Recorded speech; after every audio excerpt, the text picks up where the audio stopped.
Asahi is transported to another world without any special powers and struggles to survive. However, everything changes when his sister, Maya, ends up in the same world and reveals her incredible strength that can defeat enemies in just one strike. From then on, Asahi continues his journey with Maya, trying to grow stronger while dealing with both admiration and frustration toward his overly protective sister. That day, the village was in chaos. Everything was on fire, and people were running everywhere, trying to save themselves. The village had been attacked by 3 ogre brothers. A little girl was crying and hiding in fear, while the 3 ogres roamed around, searching for any humans who might still be alive. Suddenly, a young boy appeared before the 3 ogres who were celebrating their victory. He drew his sword and confidently introduced himself as Ekusaba Asahi, the adventurer. The 3 ogres mocked him for daring to challenge them alone. But with a calm yet arrogant tone, Asahi warned them not to attack him, saying that they would regret it if they did. He even told them not to hold a grudge against him afterward. The first ogre grew angry at Asahi's confidence and leaped forward to attack. But before it could reach him, a massive sharp stone suddenly erupted from the ground and impaled the creature. The rock shattered, and then Ikusaba Maya appeared. She pulled the stone out of the ogre's body, leaped into the air, and released a powerful explosion toward the other 2. One of the ogres was instantly destroyed, and the remaining one froze in terror at the sight of Maya standing before it. Back in the real world, Asahi had actually died while saving a young girl from a traffic accident. He realized that his body had moved on instinct to push her out of the way, but he didn't survive. From a distance, he saw the girl safe and sound, which made him feel thankful.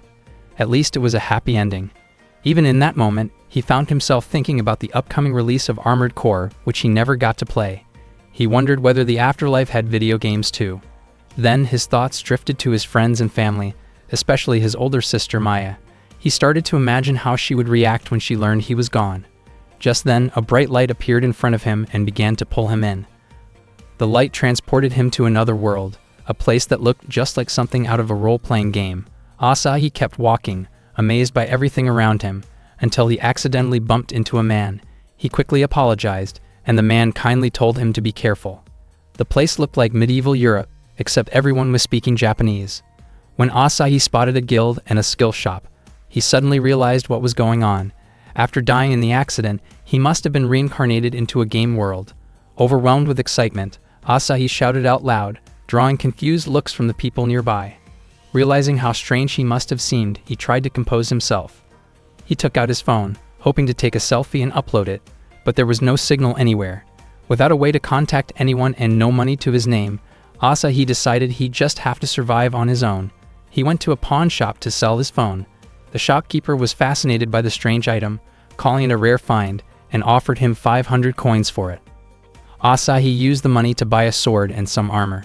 To him, it was simple. If you're broke in a game, you just sell useless items to get what's important. After changing into his new gear, he tested out his sword. With his speed and reflexes, he figured he was best suited to fight on the front line. Feeling ready, he decided to begin his new adventure.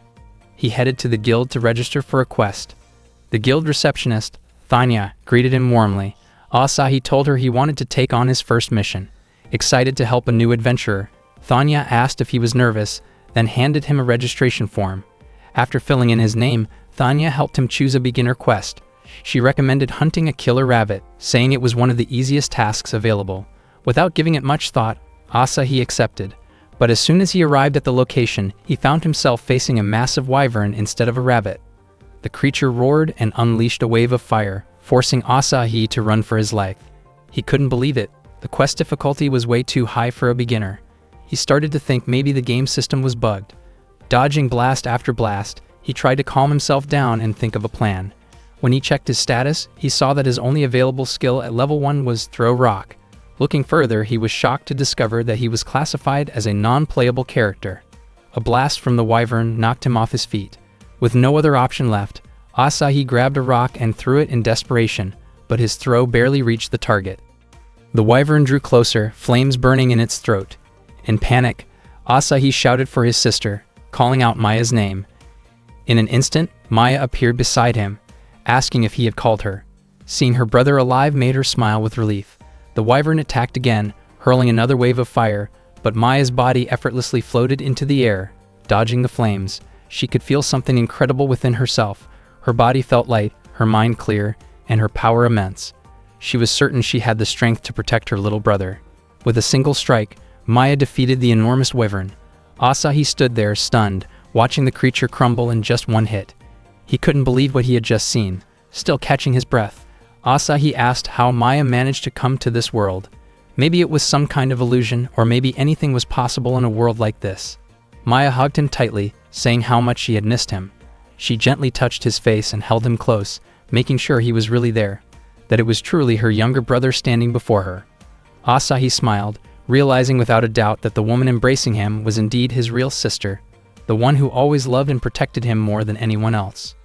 Maya described the other world as fascinating, and Asahi asked again why she had also come long into it. Maya explained that Asahi's real body was still in a coma at the hospital after the accident.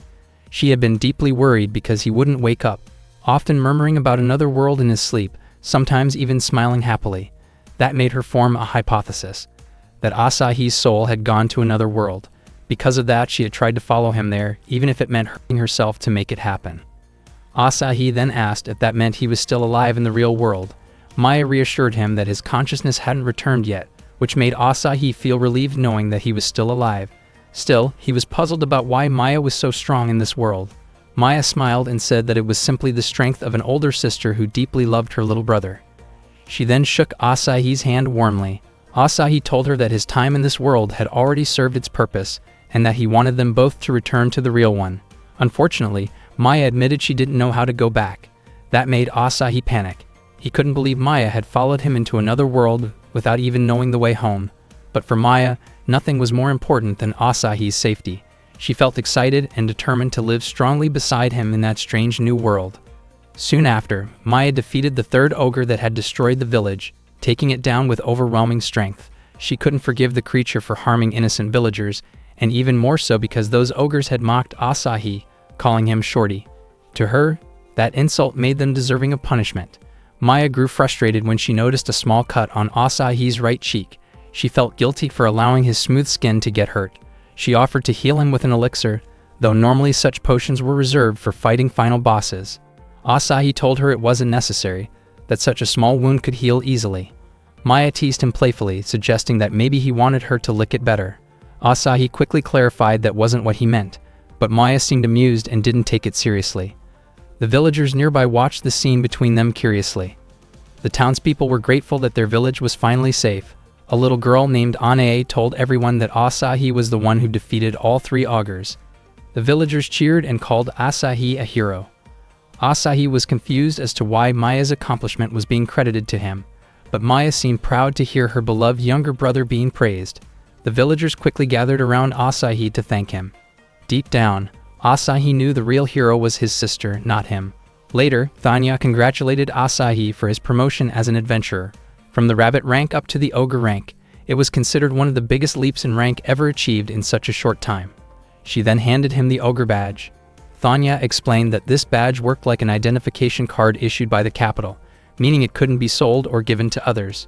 Asahi assured her he would never do that. After all, it was the first time he had ever been praised so sincerely. Thanya also reminded him that falsifying one's rank was strictly forbidden. Asahi didn't quite understand what she meant by falsifying a rank, so Thanya gave an example. Pretending to be stronger than one actually was, just to get a higher rank, was considered a serious crime, and being caught could have fatal consequences. Thanya reassured him that he didn't need to worry about such things. Asahi laughed, though inwardly he was quite anxious. Afterward, Asahi begged Maya to hide her real strength and make it look like he was the powerful one instead. Maya didn't completely understand why, but she agreed to try.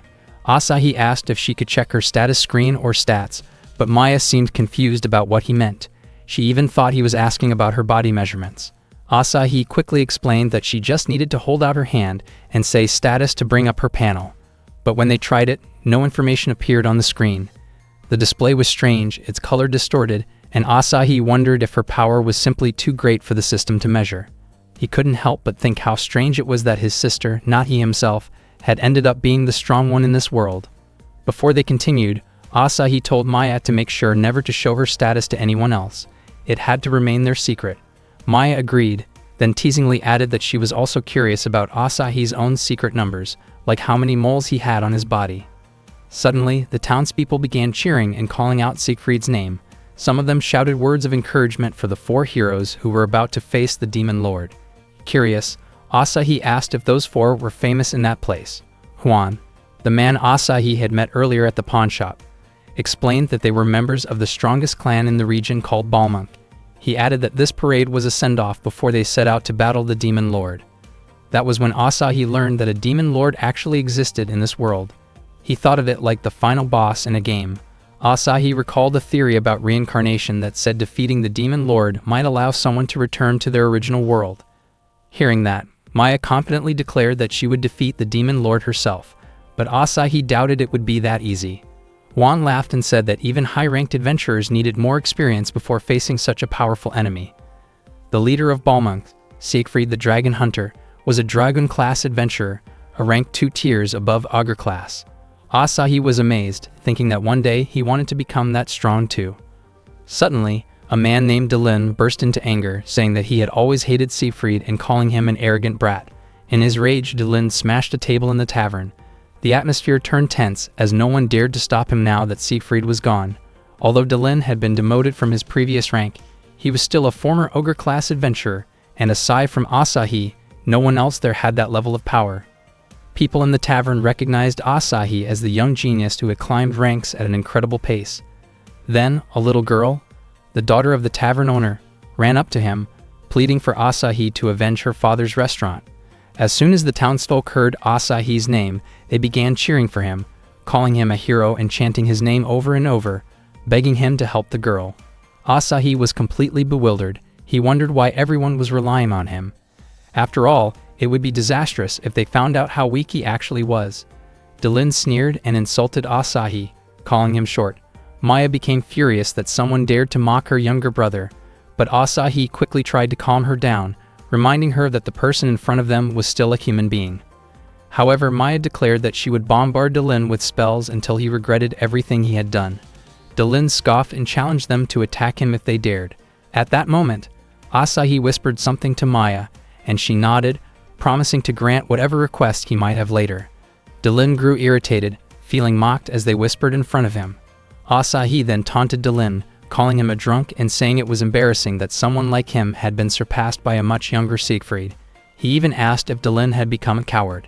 His confident teasing enraged Delin even more, pushing him over the edge. Delin charged toward Asahi, but before he could reach him, the ground in front of him suddenly split open. Terrified, Delin fell to his knees, begging for forgiveness before fleeing in panic. The entire crowd erupted in cheers, praising Asahi for his incredible feat. In reality, the plan had worked perfectly, thanks to Maya's discreet magic. Asahi was amazed that it actually succeeded. He had managed to appear strong, drive Delin away, and avoid hurting anyone. He thought to himself that this was the perfect happy ending. But Maya reminded him of something important, his promise. She smiled mischievously and leaned closer, saying that he owed her whatever she wanted. When she seemed ready to kiss him, Asahi panicked and ran away as fast as he could, while Maya kept shouting after him to keep his promise. Asahi had recently been summoned to another world, and at that moment, he was hunting slimes. As a beginner adventurer, he managed to defeat a single slime with one swing of his sword. It might have looked a bit embarrassing, but in the end, he was able to take it down easily and earn a single point. His older sister, Maya, however, was on a completely different level. She wiped out every slime in sight with a single burst of fire. If their strength were compared, Asahi's would be about 1 to Maya's 100,000. Even so, Maya praised Asahi for managing to defeat one slime on his own and rewarded him with a gentle kiss on the cheek.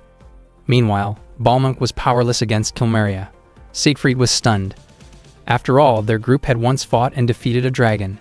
He asked who Kilmeria really was. Kilmeria replied that she was someone far stronger than any dragon. Annoyed, Siegfried lunged forward to strike her, but in an instant, Kilmeria's power overwhelmed him, shattering his sword effortlessly. Bored by how easily every opponent fell to her, Kilmeria began to wonder where she might find a fighter strong enough to entertain her. As Maya walked beside Asahi, she suddenly sneezed. Asahi guessed she might have caught a cold, since she always dressed so lightly. Taking off his vest, he gently draped it over her shoulders, but Maya teasingly asked him to warm her up with his body instead. Without hesitation, she leaped toward him and hugged him tightly.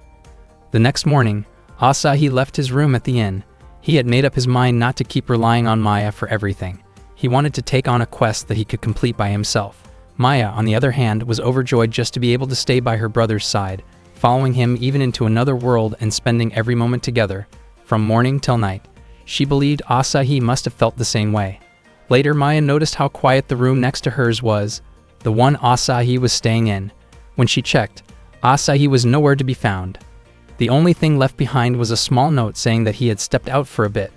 Touching his bed, she found it still warm, meaning he hadn't gone far. At first, she thought about where Asahi might have gone, but instead she ended up lying on his bed and breathing in his familiar scent from the blanket. Asahi, meanwhile, had gone to the guild to find a quest suitable for someone at his level as an ogre-class adventurer. Thanya suggested two options: hunting a troll, which was rated difficulty level 15, moderate, or retrieving a wyvern egg, which was difficulty level 18, high. To Asahi, both sounded impossible to handle alone. What he really wanted was a simple quest he could finish quickly, so Maya wouldn't worry and come looking for him. He asked if there were any easier quests available nearby. Thanya explained that those were typically jobs for beginner classes like rabbits or goblins. Asahi decided to take one of those anyway, reminding himself that he was still a novice, and that if the town ever faced danger, he would rush back to help. Hearing that, Thanya praised his attitude and called him admirable.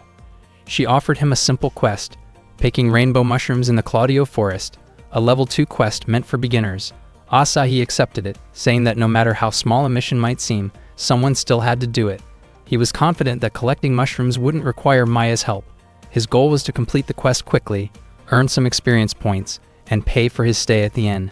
Once he reached Claudio Forest, Asahi easily gathered plenty of rainbow mushrooms. He found it strange that no other adventurers were around, considering how simple the task was. Suddenly, he noticed a sign warning about bears in the area. He figured bears would be rare here, but moments later, a massive bear appeared right in front of him. Asahi ran as fast as he could while the giant bear chased him down.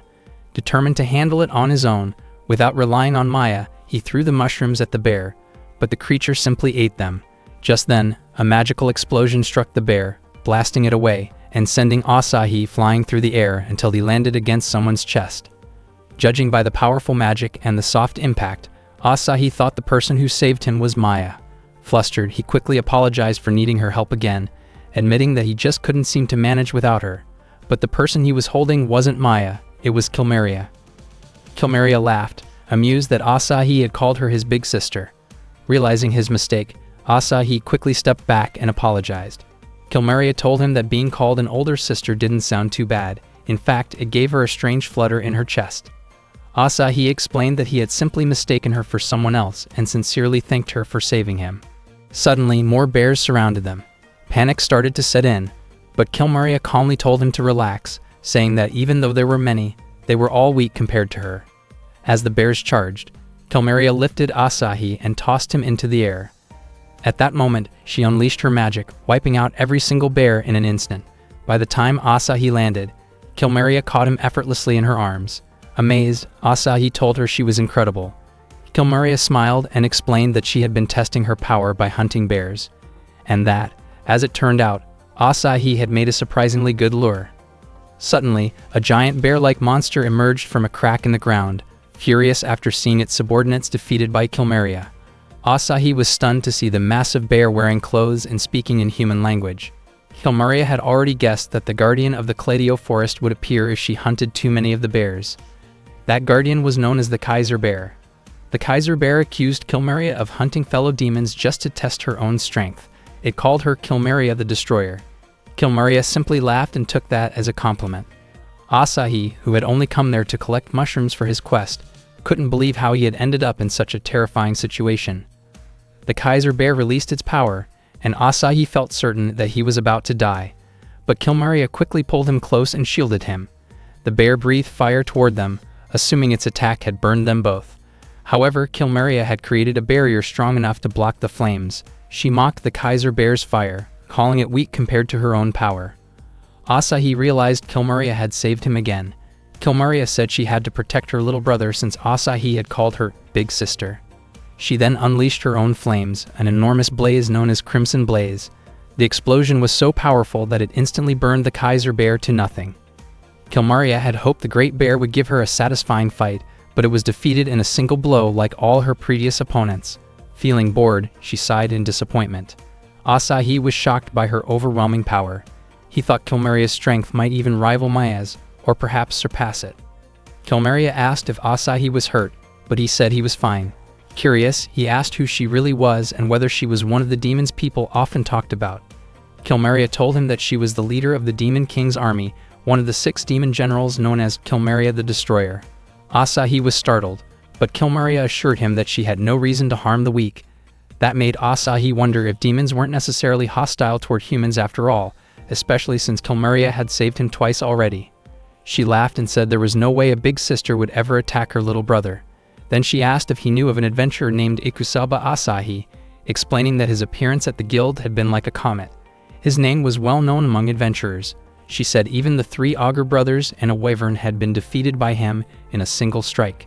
Kilmaria was convinced that Asahi was the hero of this generation and admitted she wanted to fight him someday. Asahi realized she might actually be far more unpredictable than any enemy he had faced before. He decided it was best to quietly slip away, but as he tried to escape, his adventurer badge fell to the ground. Kilmaria picked it up, read his name engraved on it, and immediately took back her earlier remark about him being weak. She said appearances could indeed be deceiving. Meanwhile, Maya suddenly felt a strong sense of unease about Asahi. Asahi ran for his life as Kilmaria chased after him, calling out and asking why he was running away. She told him to fight her instead. Terrified, Asahi was sure that a single hit from her would be the end of him. Kilmaria flew after him, nearly catching him, until a powerful force stopped her in her tracks. At that moment, Asahi rushed forward and accidentally collided with Maya. The familiar scent confirmed it for him. It was definitely her. Maya asked if Asahi was alright and what he meant when he said this time. She wondered if there had been someone else besides her. Asahi awkwardly tried to explain that it was just a misunderstanding. Kilmaria approached and asked if that earlier attack had been Maya's doing, accusing her of interrupting the duel she was about to have with Asahi.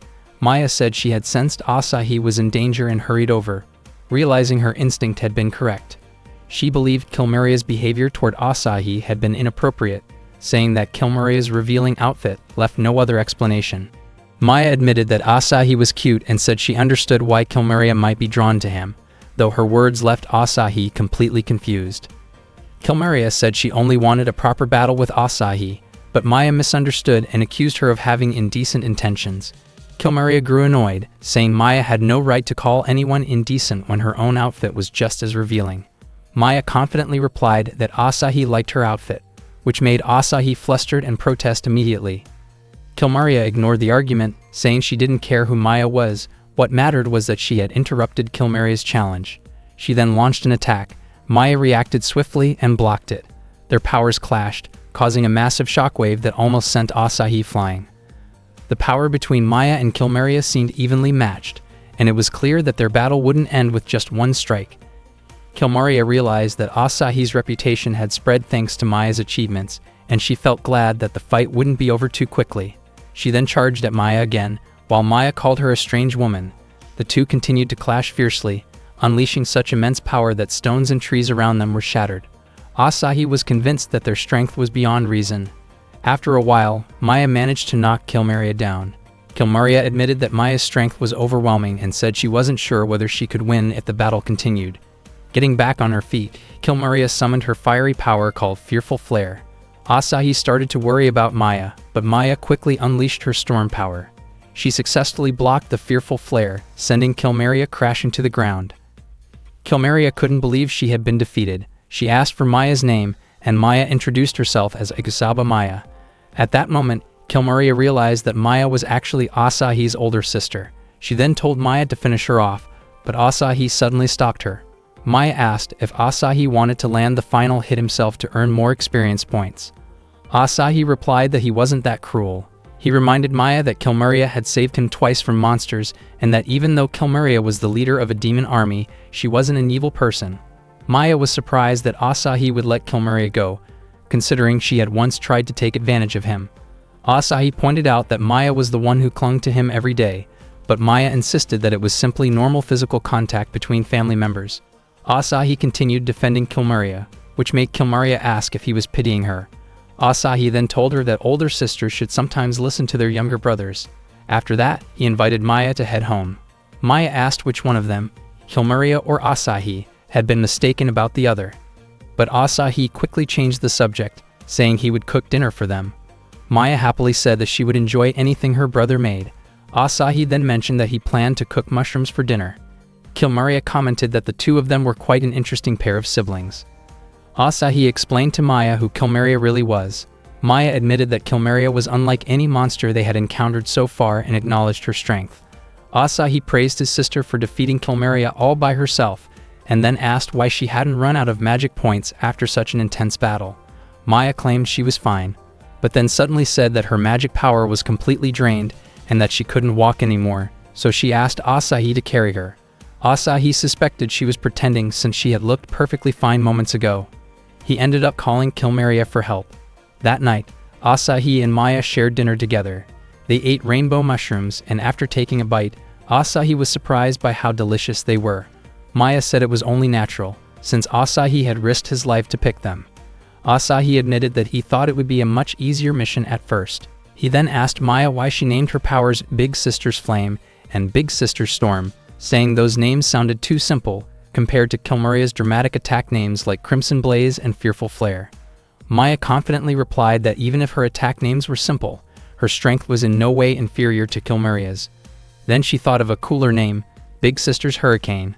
Asahi suggested that maybe she should drop the Big Sister part altogether. That day, Maya had once again saved Asahi from a group of monsters chasing him. Asahi told her she didn't need to keep helping him. Maya replied that she wouldn't have stepped in if he had been attacked by just one monster, but since he was surrounded, she had no choice but to help. Afterward, Maya helped Asahi get back on his feet and brushed off the dirt on his clothes. She teased him lightheartedly about how clumsy he was. Maya had a tendency to be overly affectionate with her younger brother. She cared for him deeply and often went overboard in expressing it. She gave him a tight hug, saying that she was just happy he was safe. Asahi, slightly embarrassed, asked her to stop being so clingy. Though he appreciated her concern, Asahi couldn't help but feel helpless. That day, Asahi found himself in the kingdom of Caesarion, the capital city of Epiphania. He felt genuinely happy when he checked his status screen. He had finally reached level 10. Maya congratulated him warmly. Even though it was still a low level, just past the beginner stage, Asahi was proud of his progress. However, Maya noticed that the experience points from the dozens or even hundreds of monsters she had defeated didn't seem to be added to Asahi's status. Asahi guessed that experience points were probably distributed based on contribution or damage dealt, maybe even through support roles like healing or buffing. He concluded that his level would only increase if he actively fought on his own. Maya then suggested a faster way to level up. She could capture a monster for him, and Asahi could attack it while it was unable to fight back. Asahi refused, saying that it would feel wrong to attack something that couldn't defend itself, even if it was just to gain experience. Trying to think of another way, Maya jokingly suggested that Asahi could attack her instead. Since her level was extremely high, he would gain a lot of experience points from it. But Asahi immediately turned down the idea, saying that he didn't want to risk hurting her. Hearing that, Maya blushed slightly and hugged him again, touched by his kindness. Once again, Asahi asked her to let go. He said that leveling up would be more enjoyable if it happened gradually. Using shortcuts or cheats would only take away the fun and challenge of the adventure. Maya smiled faintly, saying that she could probably end most of their adventures with a single strike. Then she added that maybe Asahi didn't even need to become stronger. Her words hit him hard, especially since he had been trying so hard to improve himself. Maya reminded him that moving forward could be dangerous. But even so, Asahi insisted that he wanted to get stronger on his own. When Asahi checked his status again, Maya interrupted, asking him to pay attention to her instead. Asahi then decided to test one of his skills. In an instant, he vanished from sight, leaving Maya, who had been hugging him, almost falling forward. The skill he used was called Escape, an ability that allowed him to flee from tight situations. Feeling victorious for once, Asahi was proud that he managed to slip away from Maya's grasp. But when he turned around, he saw Maya's eyes sparkling with excitement. She said that the more her target tried to run, the more fired up she became. Asahi panicked as Maya began to chase after him. He shouted, begging her not to treat her own little brother like prey. He tried using Escape again, but this time it didn't work. He wondered if it failed because he was out of MP, or if the skill could only be used once. Before he could figure it out, Maya caught up to him and hugged him tightly again, relieved that he was safe. Later, Asahi returned to the guild. He realized that he wouldn't grow stronger if he kept relying solely on Maya. He decided to try forming a party with other adventurers, but it turned out to be more complicated than he expected. He had almost forgotten that teaming up with others was a normal thing in this world since he was always with Maya. Asahi imagined what it would be like to take on raid bosses together, explore new places, share meals and stories, and make memorable experiences with his teammates. Just as he was lost in thought, Thanya, a friendly guild receptionist, approached him and asked if he was looking for party members. She mentioned that there were still a few open spots available. Then she asked whether Asahi was still adventuring solo. Asahi replied that he wasn't alone, he was always with Maya. Thanya assumed that Asahi was the main attacker while Maya supported him from behind, though the reality was quite the opposite. Thanya explained that party formations were flexible, but the most effective ones were usually well balanced. She gave an example: Balmunk, a famous party led by Siegfried. Its members included Gordon, a tank known for his unbeatable defense; Mimosa, a master of all kinds of magic and support spells; Shulain, an elf archer who specialized in long-range combat; and Siegfried himself, who excelled in close-quarters fighting. Thanya said that Balmunk was considered the ideal party structure. Asahi agreed, saying that sharing roles in battle sounded fun. Then he asked what Siegfried and his team were doing at the moment, since he had heard before that they set out to defeat the Demon King's army. Thanya explained that Balmunk had been ambushed by a mysterious enemy and was forced to retreat. Surprise, Asahi couldn't believe that even Balmunk had to flee. When Asahi walked outside, he saw a drunk man being harassed by a group of thugs. He didn't really want to get involved at first, but when it looked like they were about to seriously hurt the man, Asahi couldn't just stand by. He threw a rock at them, unable to ignore what was happening. Asahi couldn't stand seeing someone being bullied, so he yelled at the drunk man to run away. The three thugs immediately turned on Asahi.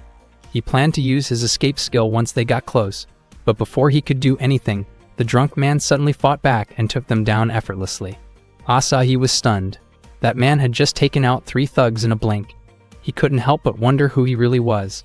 A moment later, the drunk man started vomiting. Asahi went over to help, gently patting his back to make him feel better. The man thanked him afterward. That's when Asahi finally realized who he was. It was Siegfried. After drinking some water, Siegfried started feeling a little better and thanked Asahi again. Asahi asked if the man before him was really Siegfried, the dragon-class adventurer better known as the Dragon Hunter. Siegfried admitted it was true, but said he didn't feel worthy of such a grand title. He joked that Loyal Dog Pachi might be a more fitting name for him right now. Curious, Asahi asked what had happened to him. Siegfried began telling his story. He explained that he and the members of Balmunk had gone on a mission to defeat a demon army, but it ended in complete failure. They only faced one demon, yet its strength was overwhelming. Every attack they made was brushed off as if it were a child's punch, and the demon hadn't even been fighting seriously. Asahi couldn't believe there was a demon that terrifying. Siegfried said that after that defeat, his confidence was shattered. All he could do now was drink to forget. Frustrated, Siegfried began ranting about his name, how his parents gave him such a noble one, and how he'd always tried not to disgrace it.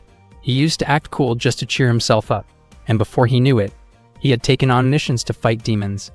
Asahi tried to comfort him, saying that at least Siegfried had gained things that couldn't be replaced, like his friends, companions, and memories. He mentioned that Thanya once told him Balmunk was considered the ideal adventuring party. Siegfried replied that reality wasn't that simple. He explained how things really were in Balmunk.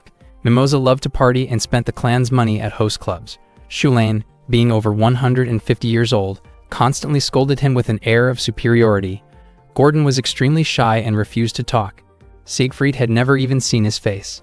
Siegfried told Asahi not to dream too much about party life. It wasn't as glorious as it seemed.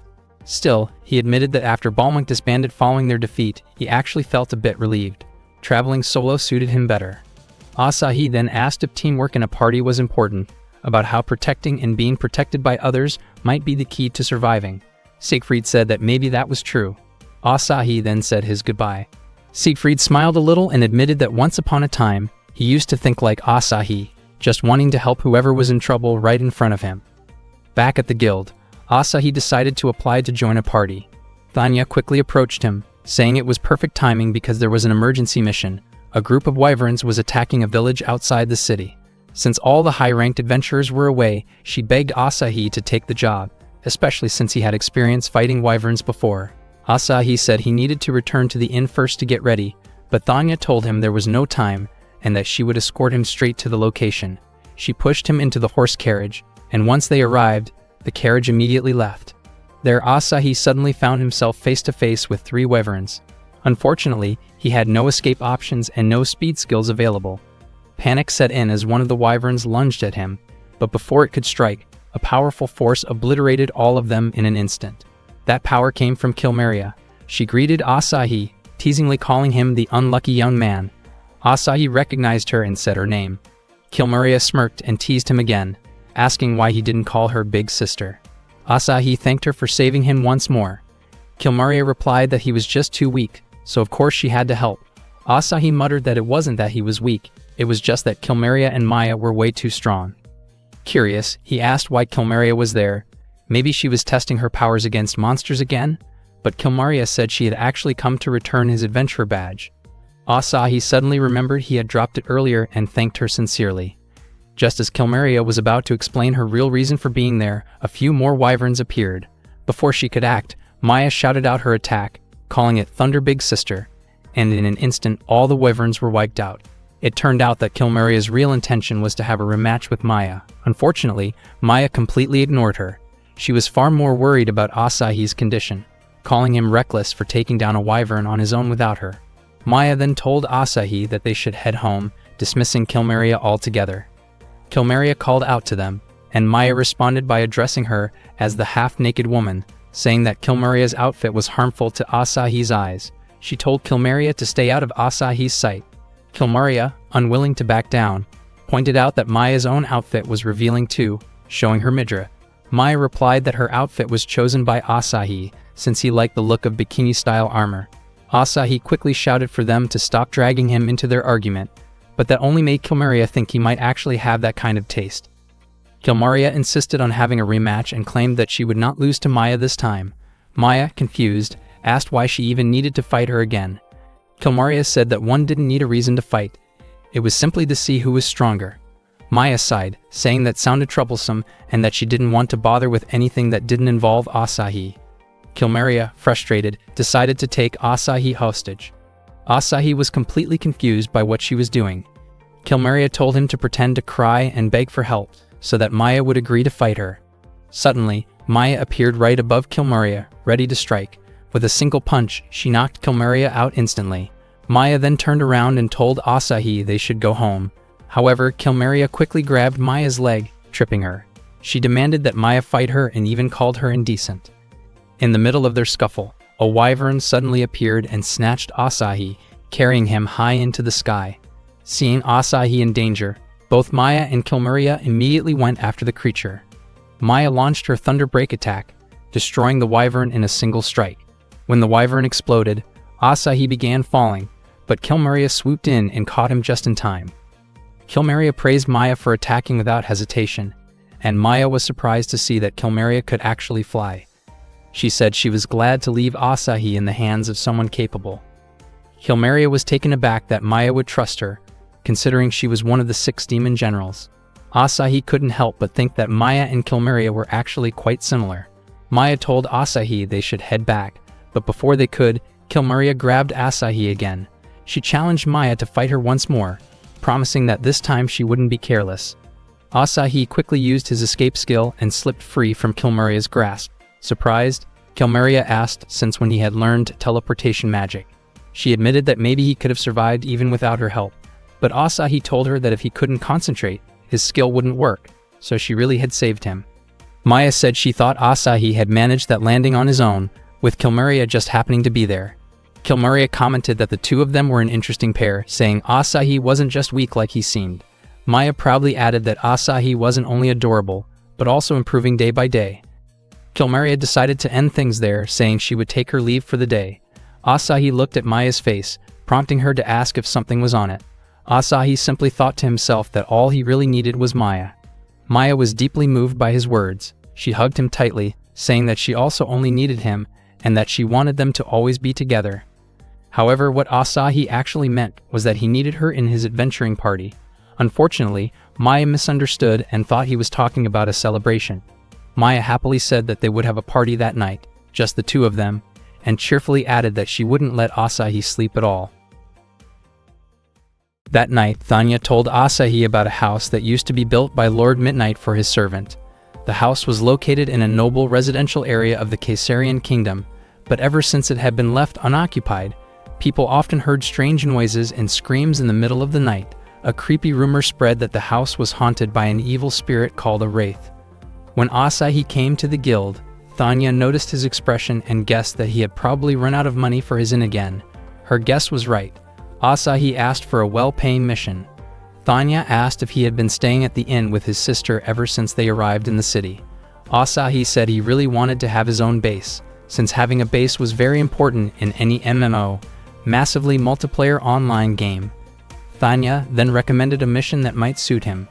It was a request from the nobles, and the reward was a house, though it definitely wouldn't be an easy job. Thanya asked if he was sure he wanted to take on such a difficult mission. Asahi confidently said he would accept it, but his expression changed when he realized the task was to exorcise a ghost. He looked terrified. Thanya told him not to worry. With the incredible power he currently possessed, it should be an easy mission for him. Later, Asahi returned to the inn and told Maya about the ghost exorcising mission. He said Thanya was probably just exaggerating, thinking that the so-called ghost was an outdated rumor, but Maya reminded him that they were in another world, and encountering something supernatural here wouldn't be strange at all. Asahi insisted that whoever was living in that abandoned house without permission was probably just a vagrant or a fugitive. Maya suddenly startled him, teasing that he looked adorable when he was scared. That night, the two of them set out for the abandoned building to carry out the mission. On the way, Asahi asked why they didn't just go there the next morning instead. Maya explained that ghosts usually appeared at night, so going there in daylight would be pointless. She added that only by defeating the ghost could they claim the house as their own. Asahi mentioned that even high-level clerics had failed to deal with this spirit, leaving the guild puzzled. Maya was reminded of Asahi's childhood. Back when he played a horror game set in a haunted mansion, he became so scared afterward that he couldn't go to the bathroom alone and asked her to go with him. Asahi quickly said that was in the past, claiming he no longer feared ghosts or anything paranormal. Suddenly, a loud thunderclap made him jump, and Maya gently calmed him down, telling him it was just thunder and not coming their way. She said that after being together for 15 years, she knew perfectly well that Asahi didn't like ghosts and didn't need to pretend otherwise in front of her. As they continued toward the haunted house, Asahi walked behind Maya, hoping nothing would suddenly pop out at him. Then something did, and he screamed, but it turned out to be just a cat. In his panic, Asahi accidentally tugged on Maya's scarf, almost choking her. He quickly apologized and let go. When they finally reached the front of the house, Asahi tried to open the main door, but an odd force pushed him back instantly. Maya rushed over to check on him, and suddenly a ghostly voice echoed, warning them to leave if they valued their lives. Asahi felt his energy being drained.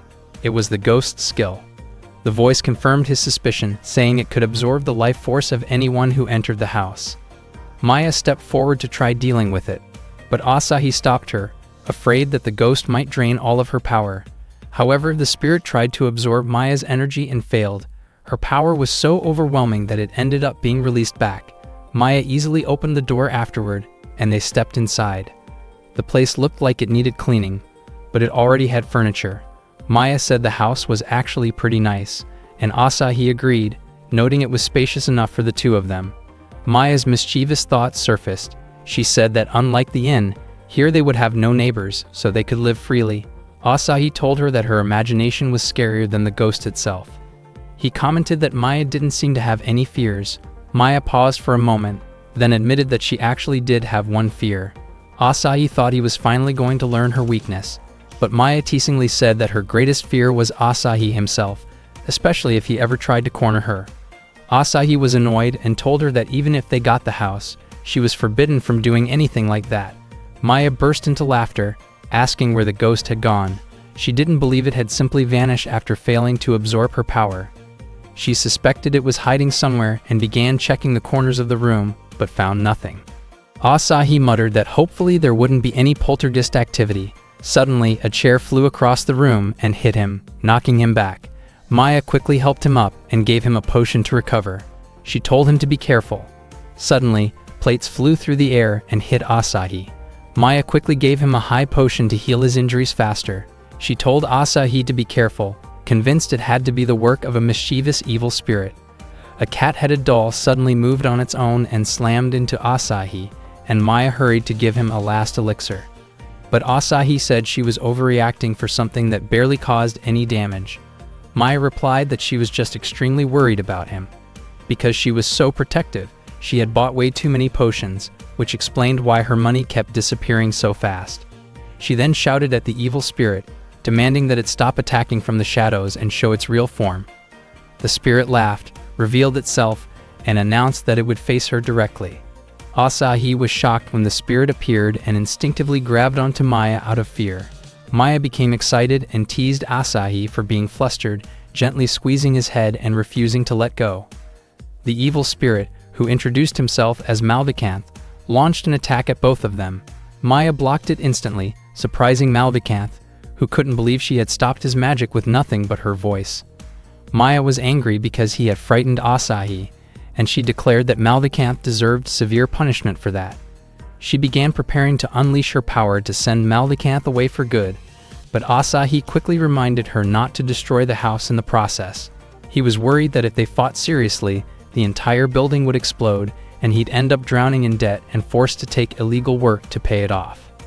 Malvicanth could feel just how overwhelming Maya's power was. She was strong enough to rival one of the 6 demon generals who guarded the underworld. Realizing he couldn't win in a direct fight, Malvicanth decided to take control of Maya's body instead. Maya tried to resist and push him out, but it was no use. Malvicanth managed to enter her body and completely took over. Using Maya's overwhelming strength, he laughed triumphantly, thrilled to have gained control of the strongest vessel he could imagine. Asahi realized how dangerous the situation had become. If Maya's power fell into the hands of an enemy, it could wipe out the entire village, maybe even threaten the world itself. He needed a plan fast. When Maya, now controlled by Malvicanth, turned her gaze toward him, Asahi used his escape skill to run away, but he only teleported a short distance. Seeing this, Maya simply smiled and walked toward him. Asahi tried thinking of other options. Teleport to the entrance, jump to the second floor, anything. But nothing seemed workable. Maya continued walking closer. He couldn't use escape again, so he convinced himself to stand his ground. He also couldn't just leave Maya like this. He stood up and shouted Maya's name, hoping she would recognize him as her younger brother and break free from the possession. He called out again with everything he had. At that moment, Kilmaria opened the door and stepped inside. She said she had been looking for Asahi and Maya, but froze when she saw the tense atmosphere between them. She wondered if they were in the middle of a sibling fight. Asahi rushed to her, hoping she might be able to help. He quickly explained what had happened to Maya. Kilmaria was surprised it had come to this, but commented that, in her eyes, it was actually impressive, though Asahi strongly disagreed. Kilmaria called Maya pathetic for allowing a weak wraith to possess her body despite being her rival. Asahi wondered if Malvicanth would be upset at being called weak. Kilmaria said Maya's resolve must have been shaky and declared she would snap her out of it with a strong blow. She prepared to attack, but Asahi lunged forward to stop her, worried it would destroy the house. Kilmaria didn't understand why Asahi was suddenly tackling her like that, but he desperately asked her not to start a full power fight indoors. She agreed, then calmly asked Asahi to let go. Realizing he had bumped into her in a very awkward way, Asahi backed away immediately and apologized, explaining that it was completely unintentional. Kilmaria, flustered but still composed, teased him for being overly bold, though she understood it had happened by accident. Before they could say anything else, Maya's aura suddenly grew even stronger. Kilmaria noted that Malvicanth was more capable than she expected, considering he was using so much of Maya's power. She then challenged him directly. Kilmaria placed a wooden staff on the ground between them. Asahi nervously asked what she was planning to do next. Kilmaria explained that she and Maya were about to settle things with an arm wrestling match. Asahi wondered why Kilmaria chose something like that. Kilmaria said she was confident she could overpower Maya, and once Maya's strength dropped, She planned to force Malvikanth out of her body. She asked Asahi if that sounded like a solid idea, and Asahi agreed. Kilmeria then approached Maya and teased her, laughing as she questioned whether Maya was scared of losing or simply unable to compete. The two of them locked eyes with intense determination. Maya and Kilmeria began their match, gripping each other's hands tightly and pouring their strength into it. Their power was so overwhelming that objects around them started to shake and break. Asahi was even pushed back by the shockwave. Just as he expected, their strength was enough to destroy anything nearby, so he reminded them not to wreck his house. Kilmeria, thrilled by how strong Maya was, thought the match felt even more exciting than she imagined. She hadn't expected Malvikanth to be able to tap into Maya's immense power. Overjoyed, she said the match was turning out to be far more interesting than she planned. The two unleashed their full strength, and the force blew apart the wooden barrel they were using as a base. To Asahi, this no longer resembled a normal arm wrestling match. He asked who the winner was, then saw Kilmeria lying on the floor completely worn out, while Maya was still standing. Asahi was startled when he noticed how intense Maya's expression looked. Maya suddenly charged toward him and pinned him to the ground.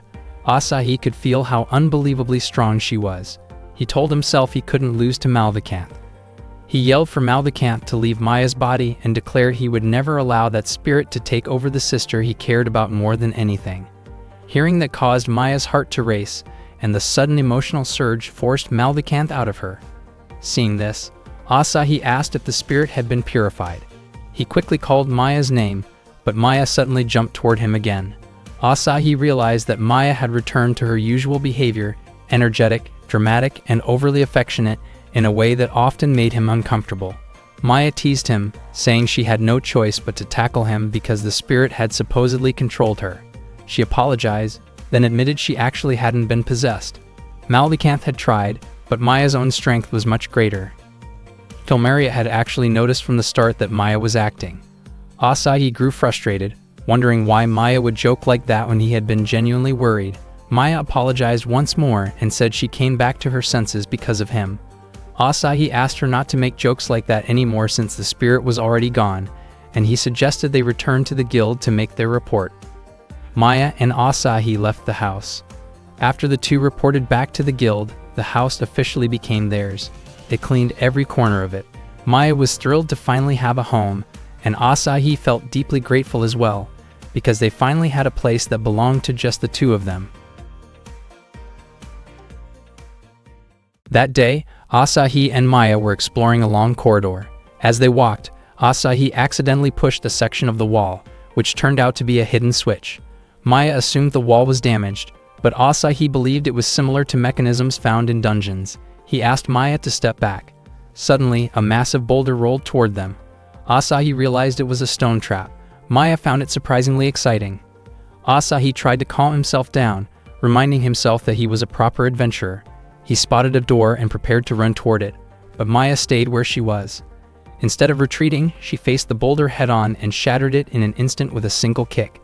She cheerfully encouraged Asahi to continue their journey. Earlier that day, Asahi had visited the guild to request a new mission. Thanya had offered him an investigation request involving the ruins of a dungeon whose entrance was hidden in the Claudio Forest. If the dungeon turned out to be safe, the mission would later be open to lower-rank adventurers. Asahi felt a bit conflicted, knowing he held a high rank only because of Maya's overwhelming strength. He asked Thanya why the dungeon had only been discovered recently. Thanya explained that a mysterious natural disaster had reshaped the entire area. Rumors said the event had been caused by two fighters with extraordinary power, so she was hoping a hero like Asahi could look into it. Asahi was shocked to hear her describe him that way. After Thanya asked again if he was willing to help, he eventually agreed. As he walked toward Claudio Forest, Asahi repeated to himself that he might truly be a hero. A wild creature watched him from a distance, but the moment Maya appeared behind him, the animal panicked and ran off. Asahi continued walking calmly, though he felt frustrated, thinking that he would never grow stronger if he kept relying on Maya's protection. He finally reached the dungeon entrance and convinced himself that someone with his rank should be able to handle the mission alone. But Maya suddenly appeared behind him and wondered what mission he had taken, surprised that he had left her behind. With that, the two of them entered the dungeon together. Maya asked whether ghosts appeared in dungeons the same way they did at home the previous night. Asahi admitted it was technically possible. She then asked whether he was scared. Asahi refused to let himself sound childish, reminding her that he was an adventurer at augur class. Maya startled him by holding up an animal skull she found on the ground, causing him to jump in fear. She asked if she should take it home as a souvenir, but Asahi insisted she throw it away, worried it could be cursed. Maya then asked what a dungeon actually was. Asahi explained that a dungeon was a closed-off labyrinth filled with monsters and traps designed to keep intruders out. He added that many believed dungeons were remnants of ancient civilizations, and that a labyrinth ruler typically waited at the deepest level. For him, the thrill of exploring one carried a kind of fantasy charm. Maya didn't fully understand his excitement, but she was happy to see him enjoy the experience. Asahi told Maya to stay close and not get separated. He explained that the standard method for navigating a dungeon was to keep one's left hand on the wall until reaching an important point.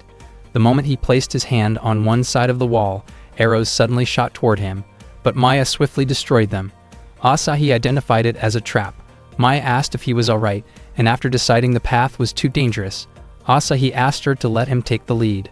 But as he stepped forward, his hand accidentally pressed a floor switch that opened a pit beneath Maya.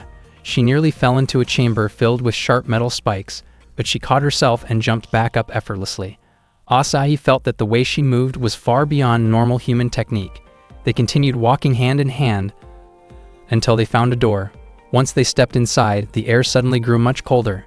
Maya sensed something approaching, and she was right. A group of skeletal knights, guardians of the dungeon, emerged from the shadows. She prepared to take them down, but Asahi grabbed her reflexively to stop her. The two of them lost their balance and fell, with Asahi landing on top of her.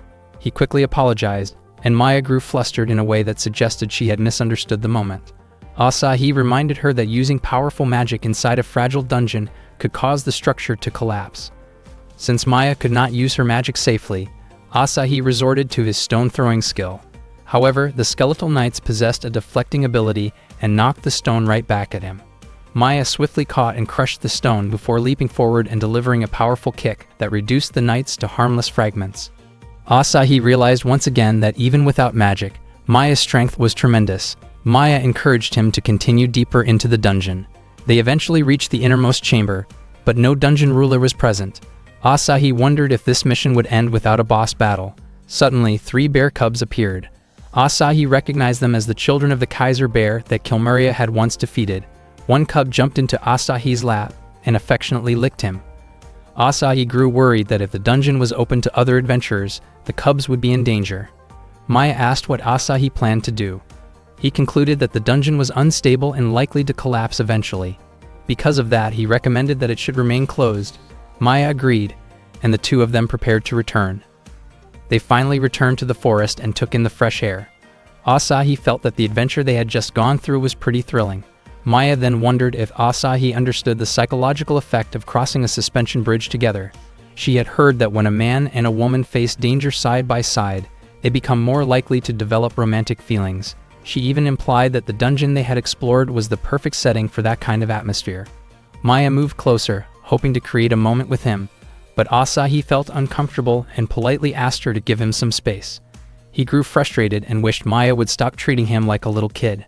Maya wondered if Asahi wanted to distance himself from her, but Asahi clarified that this was not his intention at all. He was simply hungry and wanted to head home. Understanding this, Maya left right away to prepare food. Right after she left, Asahi suddenly found himself surrounded by wild animals.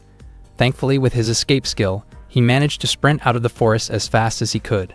Just as he caught his breath, a girl called out to him and asked for directions, and tried to convince him to come with her. Something about her behavior felt suspicious, so he used his escape skill again to avoid her. Asahi questioned whether she was really an ordinary resident and wondered if she intended to challenge him. Since Maya wasn't by his side and he didn't have enough MP left to use escape again, he prepared himself to face her with whatever strength he had. The girl laughed, impressed that Asahi had sensed something unusual about her. Her manner of speaking felt strangely familiar to him, and he soon realized who she was. He guessed that the girl was actually Kilmeria. The girl laughed again and admitted that she really was Kilmeria. Asahi was confused by how different she looked and asked about her missing horns. Kilmeria explained that she was using perception-blocking magic. With a snap of her fingers, she shifted between her disguise and her true form before returning to the appearance of an ordinary village girl. She adjusted others' perception so they would see her only as a harmless traveler. Asahi found the technique impressive. Kilmaria then asked if her disguised form matched the type of girl Asahi liked, insisting that she looked cute that way. Asahi compared it to creating a second character on a sub-account, then asked why she had come to the city in disguise. Kilmaria said she simply wanted to observe human life and asked Asahi to show her around town. Asahi hesitated, wondering if guiding a high-ranking demon around the city could be considered betrayal. Unfortunately for him, Kilmaria said she could practically read his thoughts. When Asahi asked her not to do that, she clarified that she didn't actually have mind-reading powers.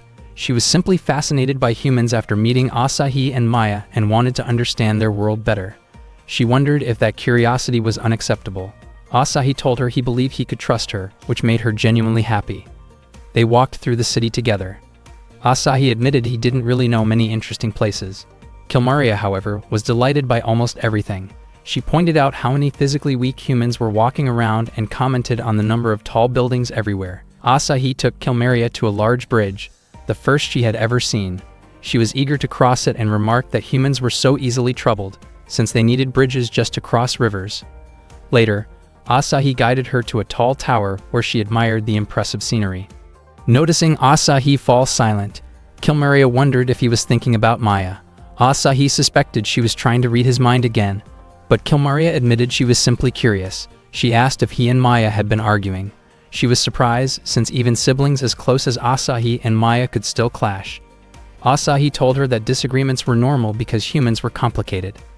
Kilmaria then asked if Asahi wanted to become a demon. The question shocked him. She explained that being a demon came with strength and abilities that were fun to use, and she invited him to leave Maya behind and join her instead. Asahi refused, saying he could never abandon Maya. Even if they faced many problems, Maya would always be family. Kilmaria responded by calling humans troublesome, fragile, and difficult to understand. Asahi went to the guild to meet Thanya. He explained that the dungeon should probably remain closed because it was unstable and could collapse, which would cause serious trouble. Thanya seemed irritated that Asahi arrived at the guild with a girl, yet she still handed him the mission reward.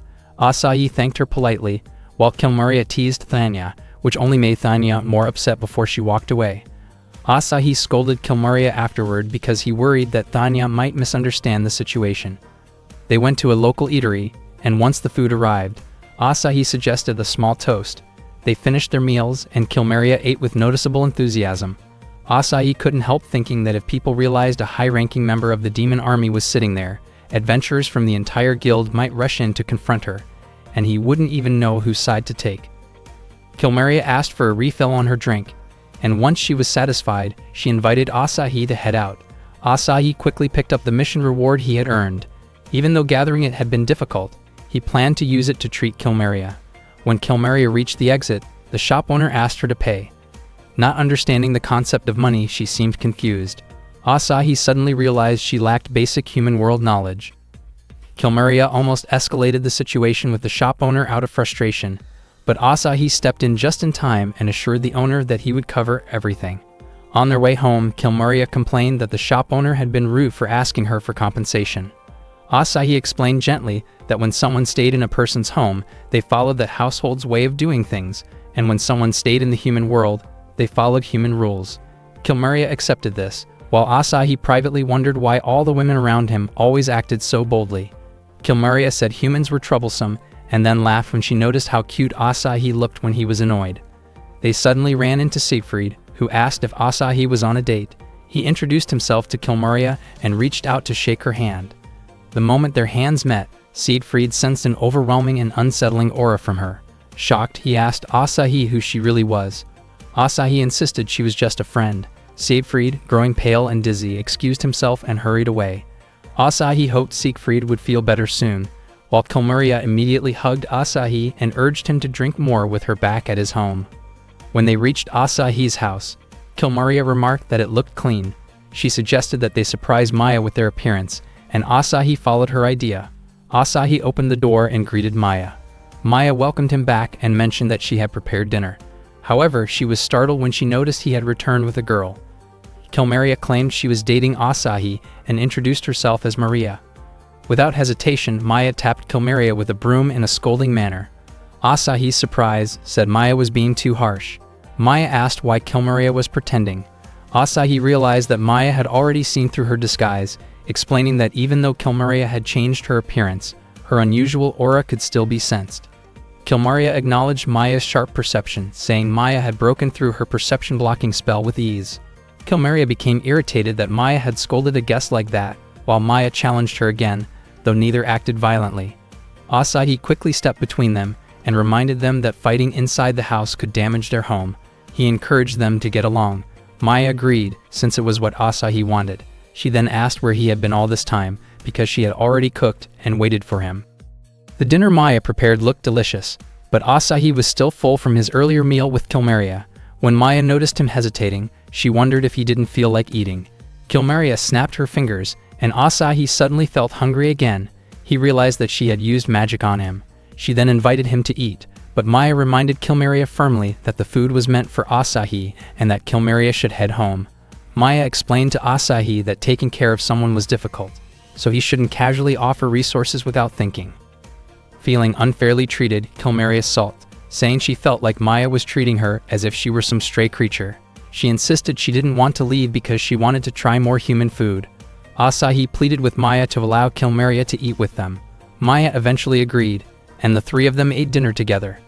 Asahi enjoyed the food wholeheartedly and thanked Maya for cooking.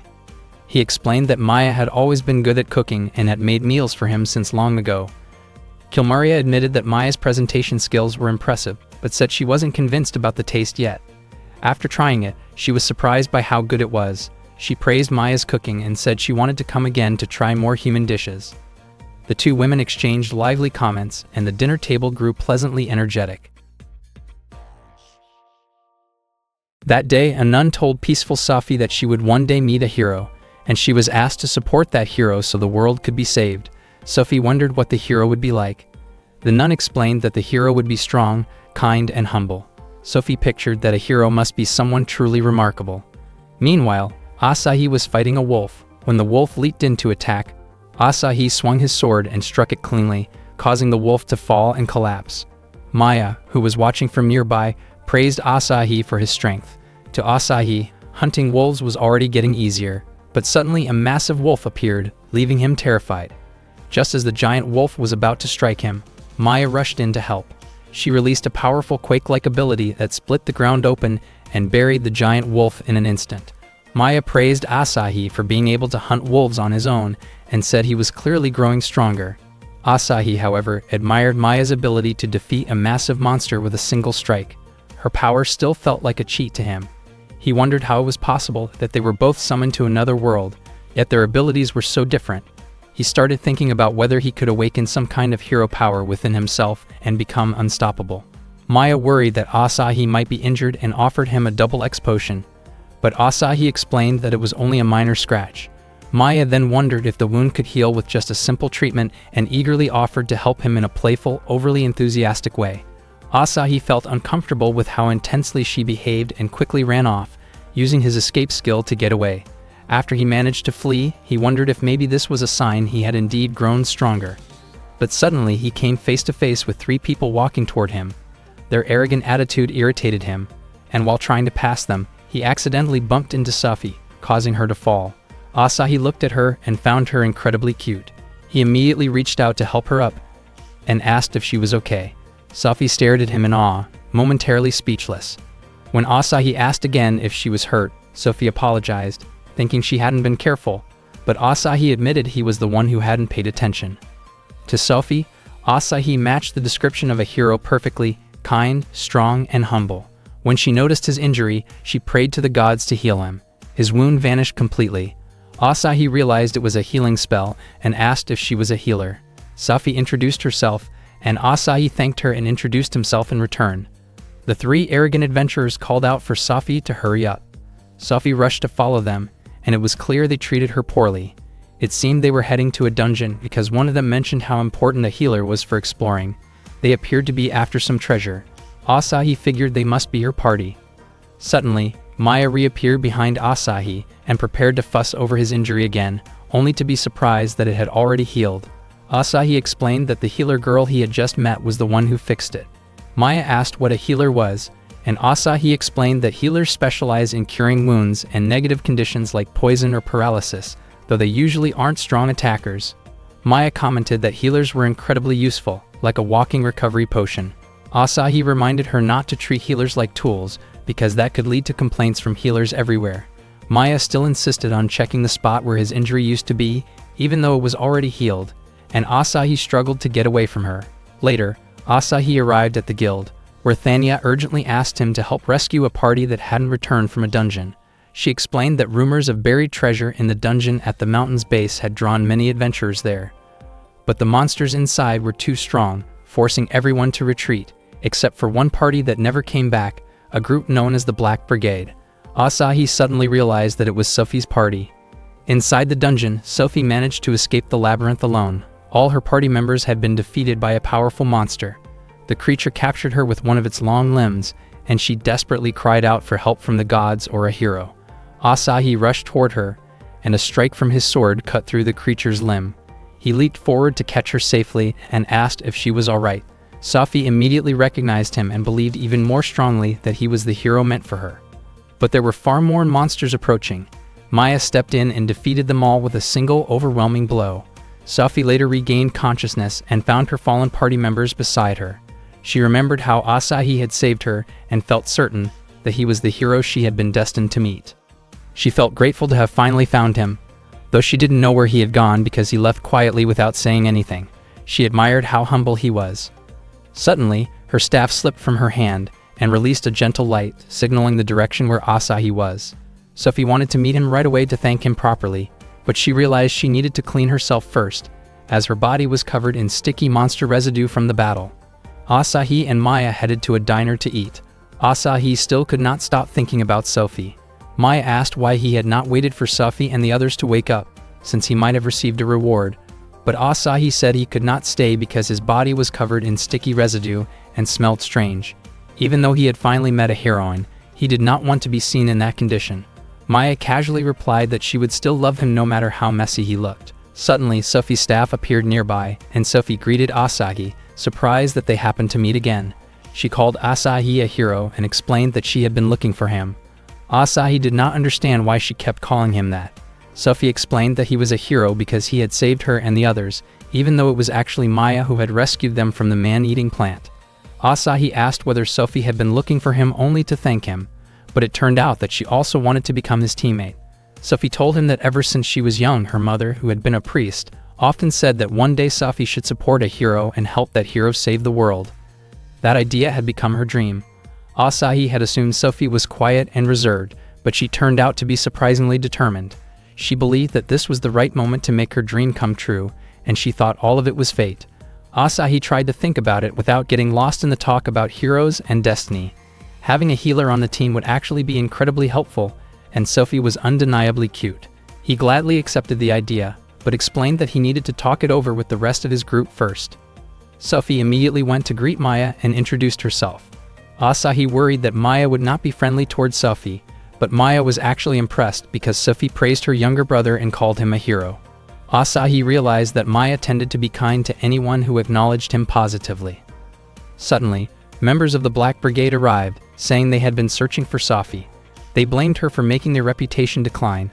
They claimed that she panicked during their expedition and did not manage to support the team, and they even said she had not been helpful despite it being her very first adventure with them. Asahi felt concerned seeing Sophie looking troubled, but to his surprise, she calmly addressed each of their complaints. She expressed that she did not feel the Black Brigade was the right fit for her, and she politely informed them that she wished to withdraw from the group. She also mentioned that she had found her hero, and therefore no longer needed to continue with their team. Asahi was stunned. He had thought Sophie was a gentle and comforting girl, yet her straightforwardness was far stronger than he expected. The Black Brigade members seemed upset that she had decided to leave, and the mood grew tense. People in the diner looked uneasy and asked everyone to avoid causing a scene inside. Sophie then looked at Asahi with confidence, as if expecting him to take the lead in resolving the situation. Asahi realized that the person he had thought would be a calm heroine was actually quite bold, and he felt overwhelmed. He was afraid that if things escalated, others might discover that he was not as strong as people assumed. Before anything could intensify, Maya subtly stepped in and redirected the conversation. With composed and gentle authority, she guided everyone to calm down. Her presence eased the tension, helping the Black Brigade members understand that the situation had grown uncomfortable for the diner's patrons. After a brief discussion, they decided to leave peacefully. When Sophie opened her eyes after all the commotion, she noticed that the Black Brigade members were already gone, and Asahi and Maya had quietly slipped out as well.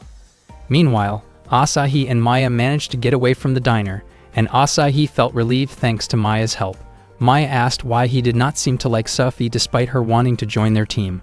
Asahi said Sophie felt like a walking hazard, meaning he wanted to avoid getting involved with someone who unintentionally caused complicated situations. He felt sure that being around someone so unpredictable would bring him nothing but trouble. Maya, however, believed Sophie was observant and appreciated the way she acknowledged Asahi as a hero. Asahi had also believed Sophie was a calm and polite girl at first.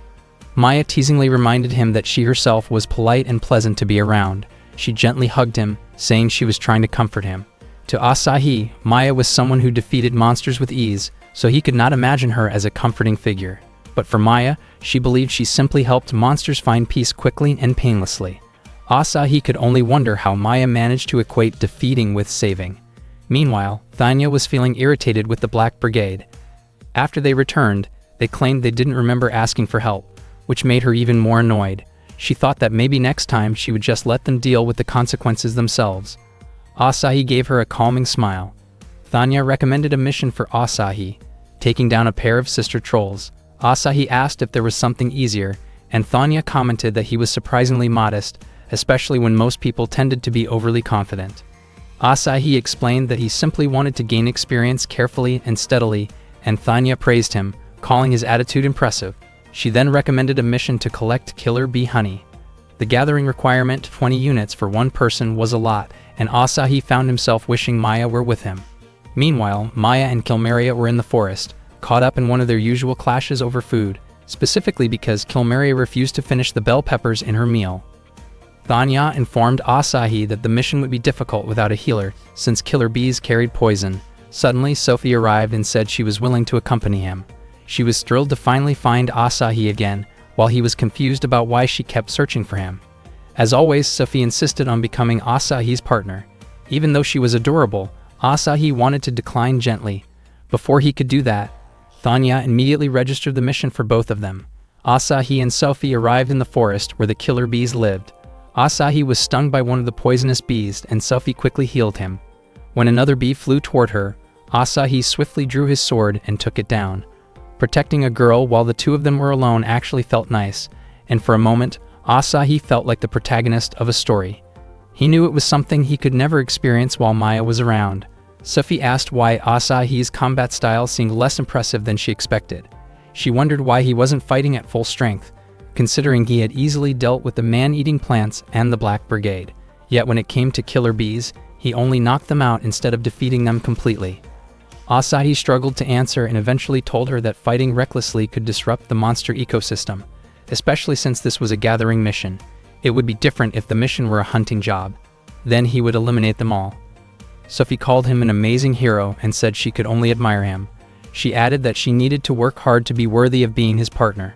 Asahi thought Sophie was genuinely kind, and he started feeling bad for being a little rough toward her earlier, especially since she hadn't caused any problems so far. Sophie said she was sure Asahi was a true hero and would never act carelessly like the Black Brigade. Her words felt a little too sharp for Asahi, but they continued the mission. Eventually, they managed to collect 10 units, half of what they needed. Sophie said she wanted to step away for a moment and asked Asahi to wait there. Asahi realized the mission wasn't as bad as he expected. After some time, Sophie suddenly screamed his name. Asahi ran toward her as fast as he could. She was being chased by a swarm of killer bees, including a massive one. Asahi wondered what she had been doing. It turned out Sophie had intentionally lured all of them so they could gather honey more effectively. She also said it was Asahi's chance to defeat them all at once. Sophie was confused when Asahi started running away instead, but Asahi was terrified that using his real power might expose him and put him in danger. Suddenly, Sophie tripped and fell, shouting in fear. Asahi felt he had no choice but to act, even without Maya. He believed that, at the very least, a hero should be able to protect someone in need. Just as he prepared to draw his sword, a massive chunk of earth crashed down and defeated all the killer bees at once. Sophie was amazed, thinking Asahi had used earth magic to take them all out. She thanked him again for saving her. Their mission was finally complete thanks to Asahi and Sophie's healing magic. Sophie offered to carry the honey back and told Asahi to take a break. Asahi thought she really was a good person. He still couldn't understand what had just happened though. Suddenly, Maya and Kilmeria appeared. They had just finished their fight and ended up moving into that area. Their battle had destroyed large parts of the forest and mountains. The pile of earth that hit the killer bees was actually a chunk of ground Maya had thrown at Kilmeria, which missed and flew toward the bees instead. Kilmeria asked why Asahi was there. He said he had just finished a mission. Maya invited him to go home with her. Kilmeria said she wanted to eat a meat dish, and Maya purposely teased her by saying she would cook meat filled with bell peppers. Meanwhile, Sophie was still waiting for Asahi at the guild, even as night fell. When Asahi and Maya were still kids, they once crossed paths with an extremely aggressive dog. Asahi was scared, but Maya stepped forward to shield him. She positioned herself between Asahi and the dog, trying to keep the animal away while urging Asahi to run. Asahi wanted to help her, yet he was too frightened to move in. Unexpectedly, the dog calmed down in front of Maya and even affectionately brushed its face against her cheek. Its owner called it soon after, and the dog trotted away. Maya got back on her feet, her clothes dirty from the ground. She was surprised to see Asahi standing while crying. She immediately tried to comfort him. Asahi admitted he felt sad because he couldn't protect her. Later that day, Thanya gave Asahi a mission. She explained that a Demon King's monster was attacking a remote village in the northwest. The village had been devastated by a one-eyed Demon King who deployed his followers to wreak havoc. The villagers were unable to stop them. A young girl asked the village chief about the adventurer who had been helping them, and the chief said the adventurer had stayed behind to protect the village and delay the monsters for as long as possible. He added that Asahi and Maya carried the spirit of true heroes and that no one should forget that. The demon leading the attack was a subordinate of Giganto, one of the 6 generals. His name was Stelopeth, a cyclops who wanted to take over the village as a foothold for launching an assault on Caesarion. Maya unleashed her firepower, and Stelopeth was instantly defeated. The demon troops fled in fear, some of them even calling Maya a monster. Asahi laughed when he heard monsters calling his sister one. However, 3 demon creatures had failed to escape in time. Asahi stepped forward, ready to take them on. He drew his sword with determination, but instead of fighting, the 3 creatures began performing a bizarre dance. The movement looked strange, and Maya wondered if it was their way of begging for mercy. Without warning, the dance placed Asahi under a hypnotic spell. Under its influence, Asahi hugged Maya and expressed deep affection for her. Maya was startled, believing he was simply being emotionally open for the first time. After a moment, Asahi regained awareness just as Maya was leaning closer to comfort him, and he quickly pulled back. Maya wondered where the gentle, openly affectionate Asahi had gone, and Asahi insisted that such behavior wasn't like him at all. He realized the dance must have caused confusion and clouded his judgment. Maya finally understood why he was acting strangely and described the dance as something unexpectedly powerful. Asahi wanted to stop the creatures before they could perform it again, but Maya blocked him. She was moved by how heartfelt the dance seemed and asked the creatures to perform it again. When they hesitated, she pressured them, and they quickly complied out of fear. Asahi watched the dance again and fell under its spell once more. He hugged Maya again, and Maya happily accepted the gesture. She gently asked if Asahi liked having his head patted. Still under the spell, Asahi said he appreciated anything Maya did. Overwhelmed with emotion, Maya reacted impulsively by tapping him on the head when he was about to regain consciousness, unable to handle the sudden shift in his behavior. This continued for a while. Each time the hypnotic effect was about to fade, Maya encouraged the 3 monsters to keep dancing. She wanted the warm moment to last. Eventually, Asahi, still affected, asked Maya for something important. He asked if Maya would stay by his side forever. In a warm and supportive way, Maya imagined a future where she and Asahi continued to rely on each other deeply, something that filled her with joy. Her daydream, however, made her lower her guard. A large monster appeared, ready to target her. This monster was Brondeth, another subordinate of Giganto and Stelopeth's brother. Brondeth had come after learning that Maya had defeated Stelopeth. Maya felt frustrated, realizing she had been distracted while spending time with Asahi. She told Asahi to hide, planning to handle Brondeth herself, but Asahi was still affected by the hypnotic dance. He stepped forward and declared that he wouldn't let the monster get near his sister. Brondef laughed at him, mocking how unsteady Asahi's legs looked. Asahi repeated his warning, picking up a stone and throwing it, though it landed far short. Brondef announced that his real opponent was the hero who had defeated Stelepith, and he had no interest in dealing with a frightened kid like Asahi. Just as he raised his fist toward Asahi, Maya intercepted the blow with one hand. Brondef was shocked she could block him so easily. Maya was upset that Brondef belittled Asahi's courage. She threw Brondef back and struck him with a powerful blast of flame. Brondef was defeated instantly. Maya said that this was the result of underestimating Asahi. She turned to Asahi, asked if he was alright, and told him not to do anything dangerous like that again. But Asahi began to cry, worrying her. She thought he might have been hurt or frightened, but he explained he felt useless. He remembered the incident with the dog when they were younger, then what happened with the monsters today. In both situations, he felt he couldn't protect Maya. He thought of himself as a coward. Maya comforted him, assuring him that he was not a coward at all. Maya described Asahi as someone kind and attentive, someone who could never ignore people in trouble. She believed that his courage was what made him impressive. Asahi wiped his tears and promised that he would keep working hard to become stronger, because he wanted to protect Maya, the person he cared about the most. Maya told him not to rush into adulthood, because she would feel sad if she could no longer spoil him the way she used to. Suddenly, a small meteor fragment fell from the sky and lightly struck Asahi's head. The impact startled him and caused him to lose his balance, making him faint for a moment. Maya felt disappointed because the moment had been going so well. She asked the three monsters to perform their dance again, but unfortunately, they had already been completely exhausted after Maya's attack during the fight with Brondef. Maya admitted that even with all her strength, she could still be powerless in situations like that. Still, she encouraged herself not to give up. Asahi woke up feeling a dull ache on his head from the meteor fragment. He was shocked when he noticed the traces of a battle around him. He could not remember what had just happened, so he immediately looked around for Maya. Maya was imitating the dance movements of the three monsters, hoping Asahi would fall under the same charm as before.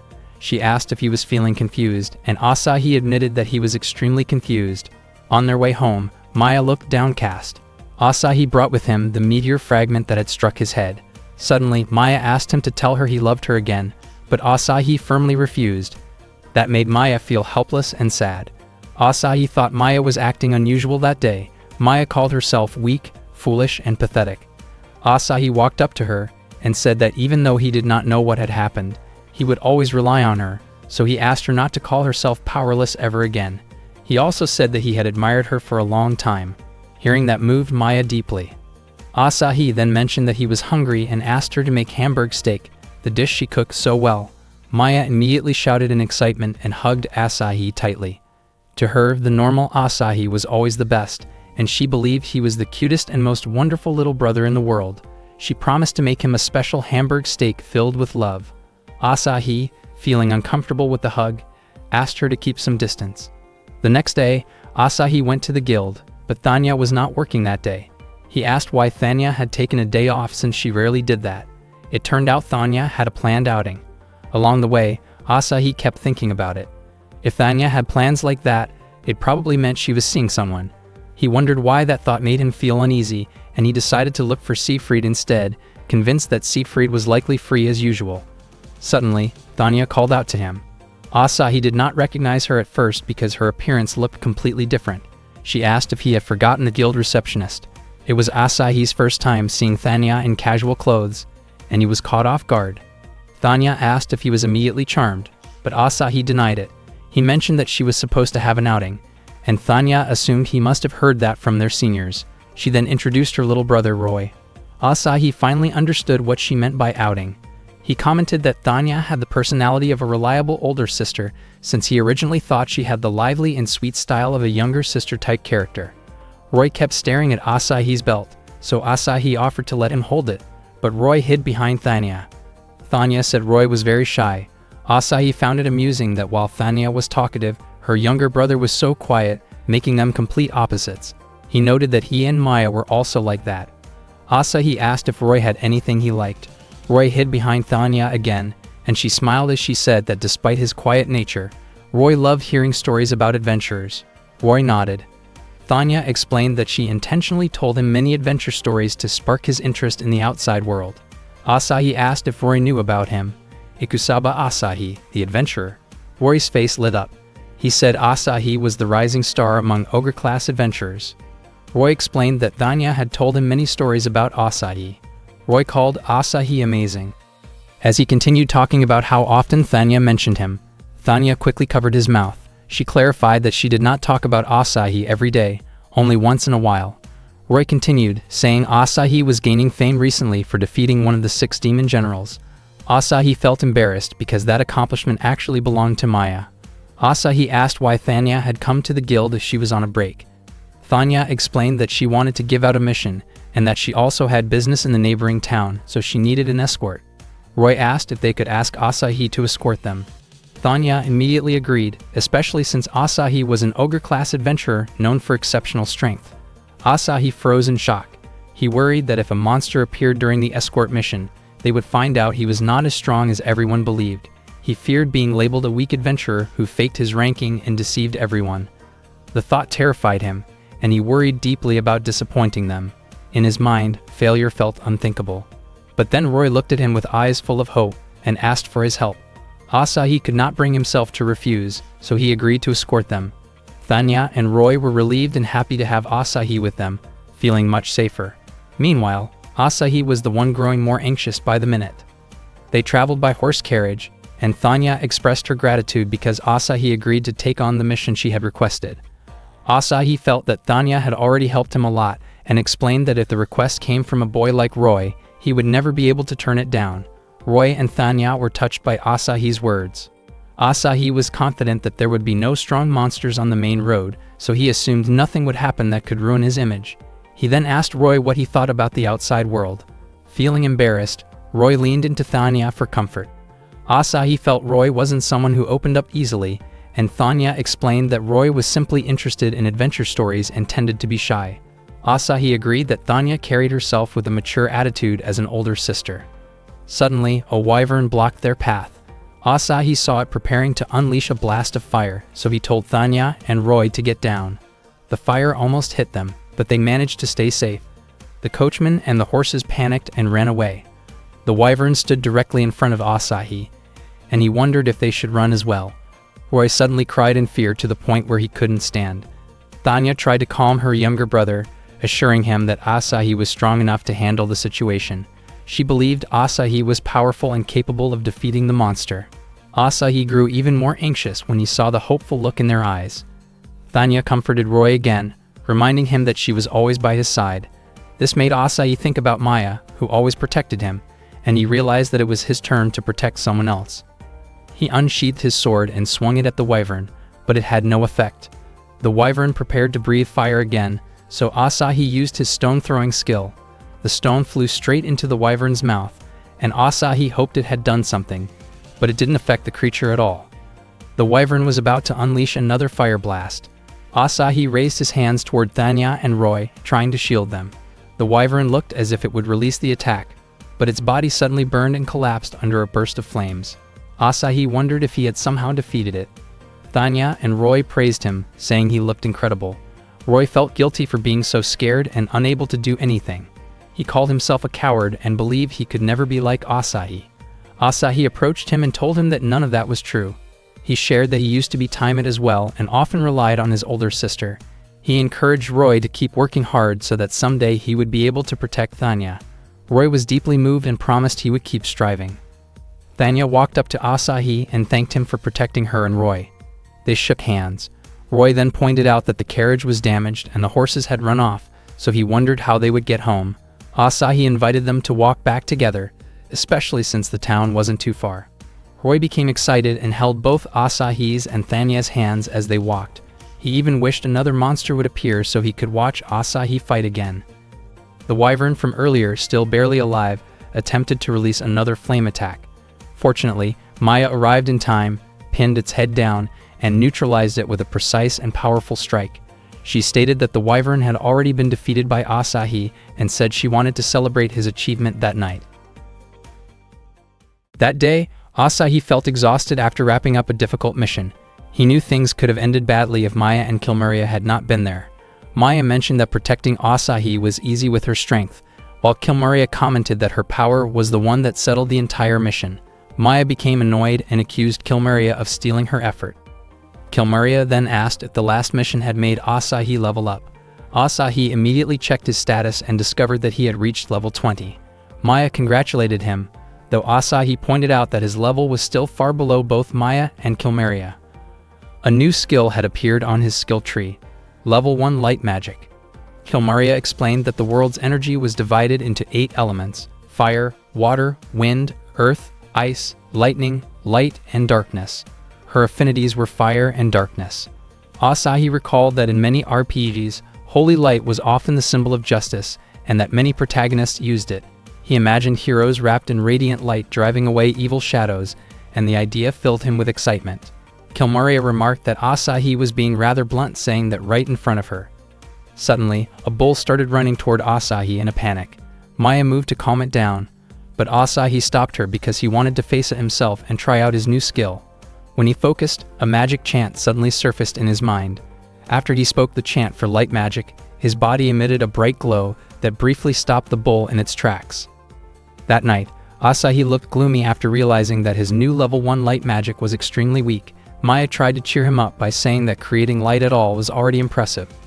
The spell might not be useful for fighting yet, but it could work as a substitute for a lantern at home and help reduce expenses. When they arrived at their destination, Kilmaria noticed several animals wandering around and commented that the place felt neglected. Their mission was to clear out the hideout of a criminal group known as Dark Crisis. 2 people suddenly blocked their way and asked why they had come to their base. They tried to intimidate the group and demanded that they leave. Before they could escalate the situation further, Maya and Kilmaria swiftly knocked them back toward the entrance of the hideout. Maya warned them never to try scaring Asahi again, and Kilmaria even threatened to drag them around the town if they continued. Asahi quickly stopped the commotion and reminded both of them of the actual purpose of their visit. He then explained the mission he had received. Earlier at the guild, Thanya had assigned Asahi to take down one of the criminal groups misusing the adventurer system. Asahi had not known that criminal clans existed. Thanya told him that these groups had been falsifying ranks and selling forged badges, which caused trouble for the guild. Since adventurer ranks acted as a form of identification, forging them was considered disgraceful to all adventurers. Thanya's words left Asahi uneasy because his own rank had not been earned entirely through his own strength.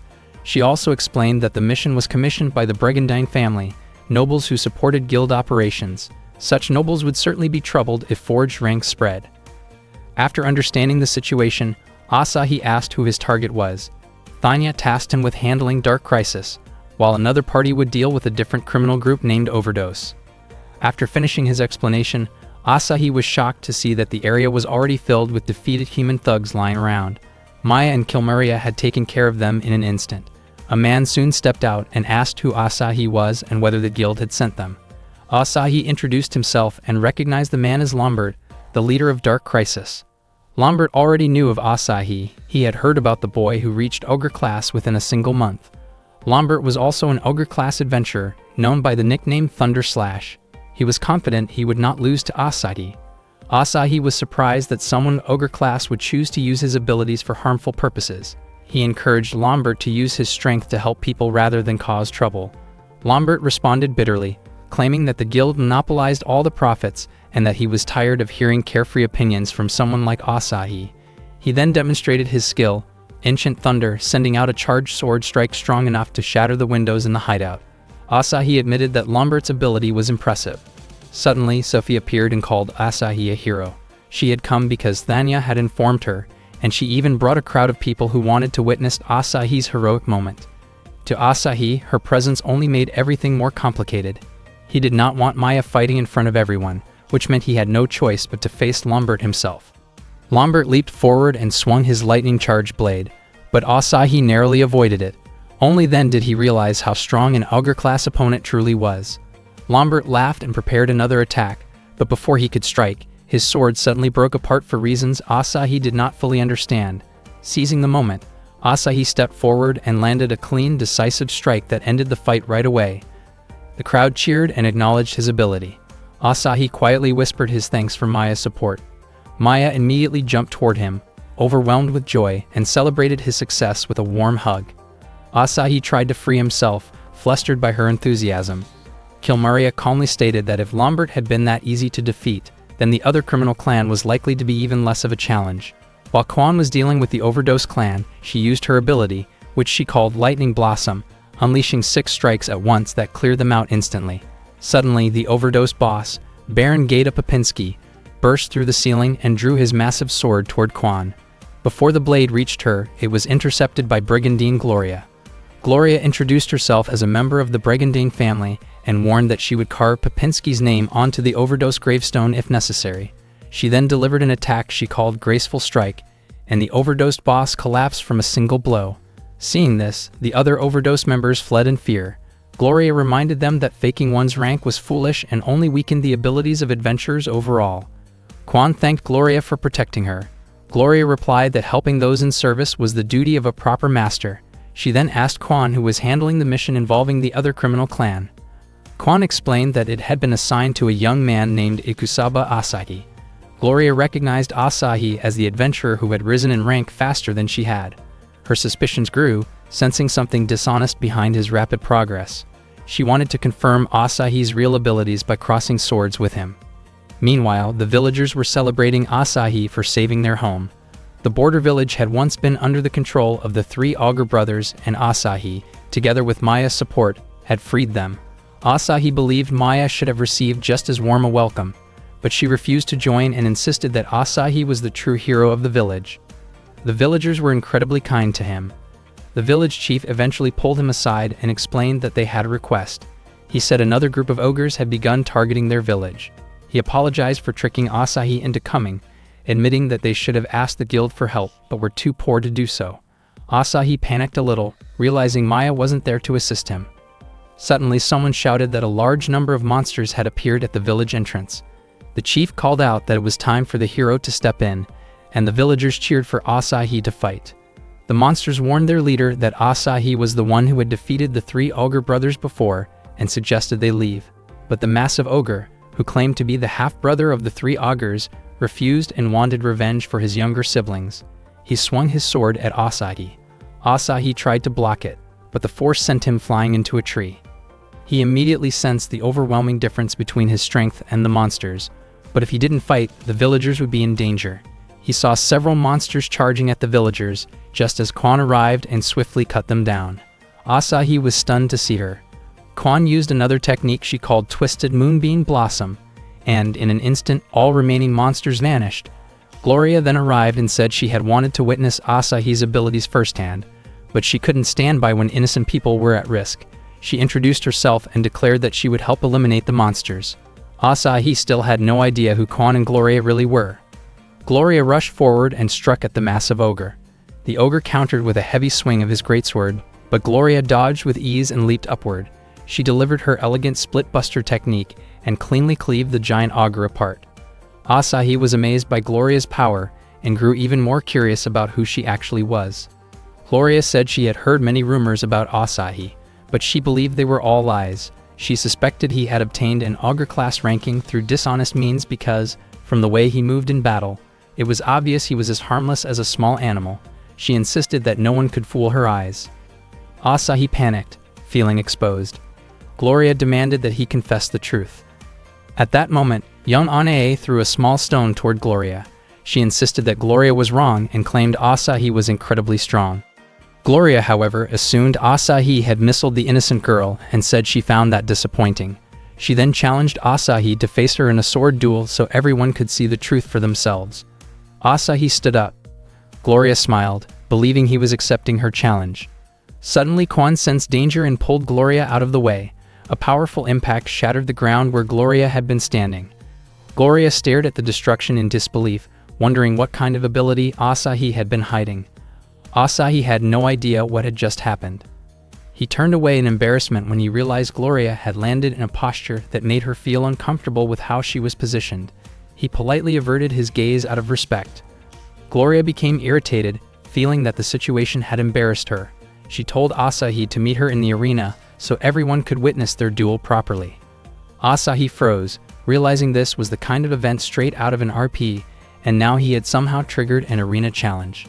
From a distance, Maya watched quietly, trying to figure out the best way to handle the upcoming duel. The day of the duel finally arrived, and Asahi was still unsure about how he should handle it.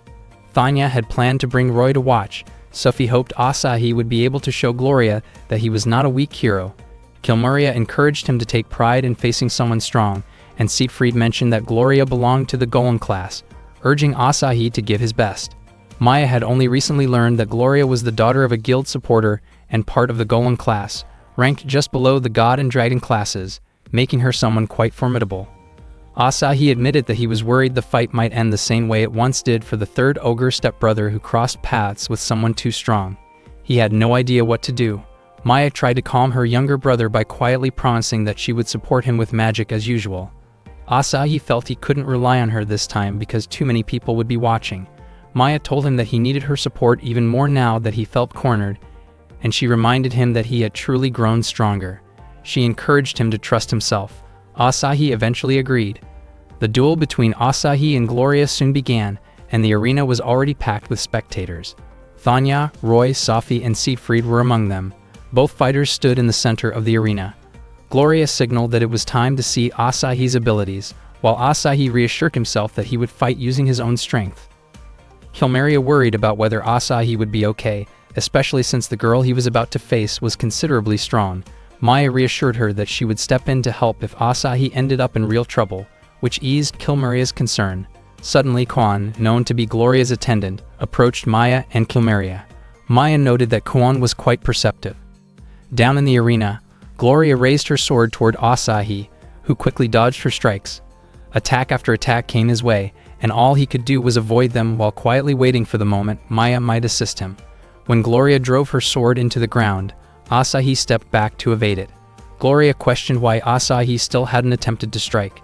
Asahi hesitated, unsure whether he could win without Maya's help. When the sound of a powerful attack echoed through the arena, Kilmaria panicked and prepared to rush in to protect Asahi, while Kwan moved to stop her. Kwan froze the moment she sensed Kilmaria's aura. Kilmaria was about to unleash her strength, but Maya stopped her immediately. Kilmaria insisted that Asahi might get hurt, but Maya explained that her little brother often surprised everyone when it mattered most. Gloria eventually used a powerful technique called Graceful Strike, which Asahi narrowly avoided again. The fact that he still wasn't counterattacking frustrated her. Asahi realized he needed to figure out her weakness. When he finally prepared to swing his sword, Gloria instantly retreated as far as she could, still wary of the magic blast she once believed came from Asahi rather than Maya. Seeing her reaction, Asahi tried to take advantage of that opening. Before he could act, Gloria leaped upward and used a technique called Elegant Split Buster to strike from above. Asahi responded by activating his flash skill, producing an intense burst of light that filled the arena. Gloria, who was looking directly at him, lost her balance and dropped her sword. She recognized that Asahi had used a visual disruption technique and insisted internally that she wouldn't lose so easily. Asahi then extended his sword, signaling that the match was over. The crowd erupted in cheers, celebrating his victory. Gloria wondered why Asahi had managed to defeat her without even swinging his sword. Asahi explained that he couldn't bring himself to attack a girl directly. Hearing that, Gloria became flustered, accepted her loss, and left the arena. She even mentioned wanting to meet him again sometime. Asahi simply felt that he had encountered yet another unusual girl. That morning, Kilmaria was still tipsy and tried to get Asahi to drink with her. Asahi explained that he needed to work on a mission. Kilmaria commented that he was always so diligent, yet she kept insisting that he should stay with her for a drink that day. Maya quickly pulled Kilmaria aside, reminding her not to bother Asahi. She described Kilmaria drinking early in the morning as the behavior of someone who lacked direction, though Kilmaria pointed out that she was not human but a demon. Maya then told Kilmaria to stay home and reminded her to limit herself to just one bottle of shake a day. Kilmaria was frustrated. She felt she was being stuck with a boring chore, while Asahi and Maya went out to have fun. She asked to at least be treated like a guest. Asahi and Maya then headed out for their mission. Maya was actually uneasy about leaving someone in that condition alone at home. She encouraged Asahi to finish quickly so they could return soon. Asahi explained that their mission for the day was to find a golden flower deep within the Tolkstay Plains. Suddenly, Sophie's voice echoed as she called out to Asahi, referring to him as a hero. Asahi immediately recognized that cheerful voice that usually signaled trouble. Sophie shouted that Thanya had told her Asahi had accepted a gathering mission, and she begged him to take her along as well. She greeted Maya politely. Asahi had hoped to complete the mission quietly that day. Maya suggested that, if the item was hard to find, it might be better for more people to work together. Asahi reluctantly agreed, and Sophie proudly claimed she was very skilled at finding items. Asahi did not expect that. Sophie demonstrated her ability by praying to the gods and asking them to show the path a hero should take. She dropped her staff, letting it fall in a random direction, which she took as a sign. Asahi was convinced it was pure guesswork. The three of them continued walking until they reached the Twelfth Plains. There, they found a fork in the road. Maya asked which path they should take. Sophie offered to use her fortune-telling method again, but Asahi refused. Maya reminded them that the mission had to be completed that same day, so they did not have time to wander around aimlessly. Sophie suggested splitting up, though she clearly wanted to stay with Asahi. Asahi insisted that if they truly had to split, he preferred going alone and told Maya to go with Sophie. He whispered to Maya that staying with Sophie would only lead to trouble. Maya, however, worried about letting Asahi go by himself. She eventually decided to go with Sophie and mentioned she would use the opportunity to share stories from Asahi's past. Asahi shouted back, reminding Maya not to say anything strange. Finally, Asahi was able to walk peacefully on his own. Suddenly, a goblin jumped out and blocked his path. Since only one appeared, Asahi felt confident he could handle it. But another goblin suddenly leaped from behind, ready to attack. As Asahi turned, the goblin was instantly scorched by magic. When the first goblin attempted to attack him, flames erupted and stopped it. Kilmeria then appeared and asked if Asahi was alright. Asahi asked if she had been the one who helped him with magic, surprised to see her there. Kilmeria explained that she had gone for a walk after drinking her shake and had wandered pretty far. Asahi smiled and thanked her. He realized that Maya must have allowed him to go alone because she already knew Kilmeria was in the area. Kilmeria even commented that Maya was becoming less and less like an ordinary person. She mentioned that she had erased her aura and followed Asahi from several kilometers away.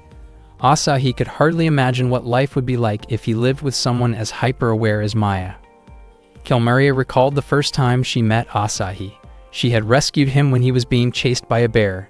Asahi had crashed into her and mistaken her for Maya, while Kilmeria had misunderstood the situation and reacted aggressively. Up to that point, Kilmeria's life had only revolved around fighting, but after meeting Asahi and Maya, she had changed a lot. Asahi asked whether someone of her rank in the demon army was allowed to behave so freely. Kilmeria answered that she simply lived however she wanted.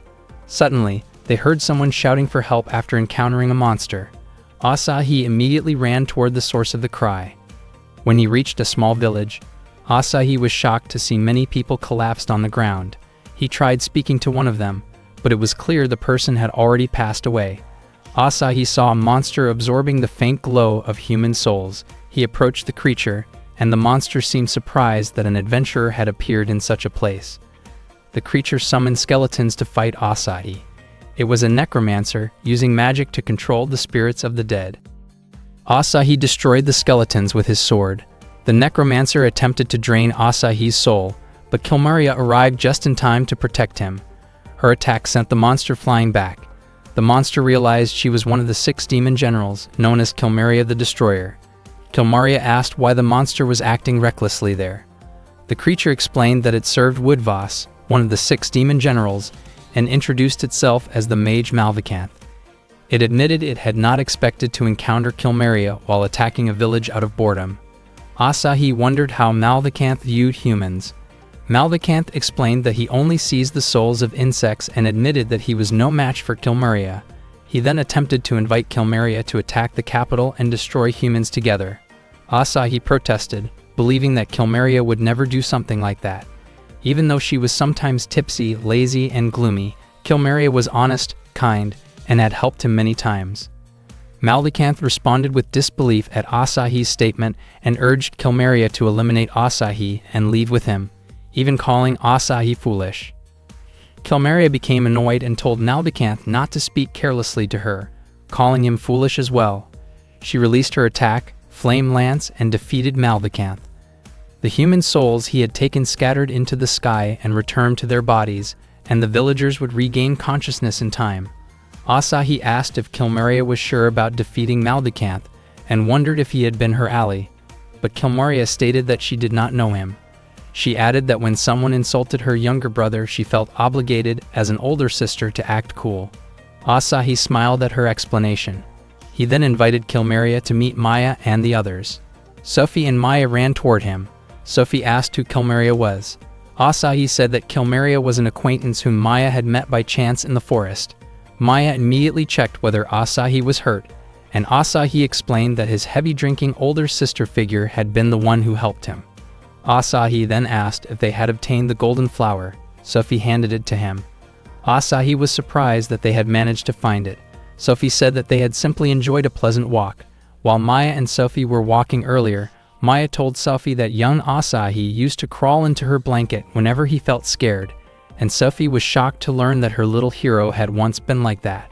Sophie had found the golden flower and approached it, unaware that a large rock was about to fall on her, but Maya responded quickly and destroyed the danger before it reached her. That day, Quan tried to wake Gloria in her room. Since Gloria was hard to wake, Quan pushed her gently. Gloria woke in surprise and questioned why Quan woke her in such a way, saying it should have been done with a soft whisper. Quan replied that Gloria had been too relaxed and that they never knew when someone might attack. Quan helped Gloria put on her clothes. Gloria insisted that no one would ambush her and that besides, Quan would always protect her, so she felt safe enough to sleep soundly. Once preparations were done, it was time to proceed with their plan. Gloria insisted on handling the mission herself as best as she could, while Quan was assigned to provide support in case of emergencies. Meanwhile, Asahi returned to the guild. Thanya praised him for defeating the necromancer Maldecanth and continued to call him impressive, even though Kilmaria had truly been the one who defeated the demon forces. Thanya was confident that Asahi would soon advance to the Golem class. Without realizing it, Asahi's reputation continued to rise. Thanya invited him to celebrate his rank progress and asked what he wanted to eat, and Asahi said that he wanted eel. Gloria happened to witness their conversation from behind a window. On his way home, Asahi felt uneasy because his reputation was growing in ways that did not match his true abilities. Gloria deliberately approached him on the road, pretending it was a coincidence, although Asahi sensed that she had been waiting for him. Gloria was happy that Asahi still remembered her, and Asahi said that he could never forget her, although he actually remembered her as someone unusual. Gloria became too nervous in front of him and called for Quan. Quan arrived quickly and was confused because Gloria had previously said she could handle everything alone. Gloria admitted that she felt overwhelmed and asked Quan to stay by her side. They had practiced their approach beforehand, but Gloria's mind went blank the moment she stood before Asahi. Asahi asked what Gloria and Quan were doing there. Quan innocently explained that Gloria had wanted to see Asahi again. Gloria became flustered because Quan revealed it. Asahi asked whether Gloria still suspected him of faking his rank. Quan attempted to clarify the truth, but Gloria stopped her and stated that she still had doubts. She invited Asahi on a mission with them that very day to verify his abilities. Gloria explained that there had been reports of adventurers disappearing in the maze-like forest. She and Quan had accepted the mission to investigate the cause, and Gloria believed Asahi could help while she evaluated his rank. Quan whispered that their original plan had been to invite Asahi for tea together. Gloria mentioned that going out together could be considered a date. Quan wondered how it could be called a date when she was tagging along with them, and added that the forest was far too eerie for something like that. Quan then suggested that Gloria should show her cute side to Asahi, but Gloria had no idea how to do that. Quan advised her to hold Asahi's hand so they wouldn't get lost in the confusing forest. Unfortunately, Gloria grabbed Asahi's hand too tightly, making him uncomfortable. She immediately asked Quan for another idea. Quan told her to pretend she was scared and ask Asahi for a reassuring hug. Gloria followed the suggestion, but once again held on too firmly, and Asahi ended up feeling the strain. Quan then recommended that Gloria brush off a leaf stuck on Asahi's head, but she did it so roughly that she accidentally shoved him to the ground. Asahi assumed he deserved it as a kind of punishment for having faked his ranking. Asahi felt his stamina slipping, but Quan commented that for someone classified as an augur type, that level of impact shouldn't have bothered him at all. Asahi quickly insisted he was fine. He asked Quan if she also struggled keeping up with such an energetic master.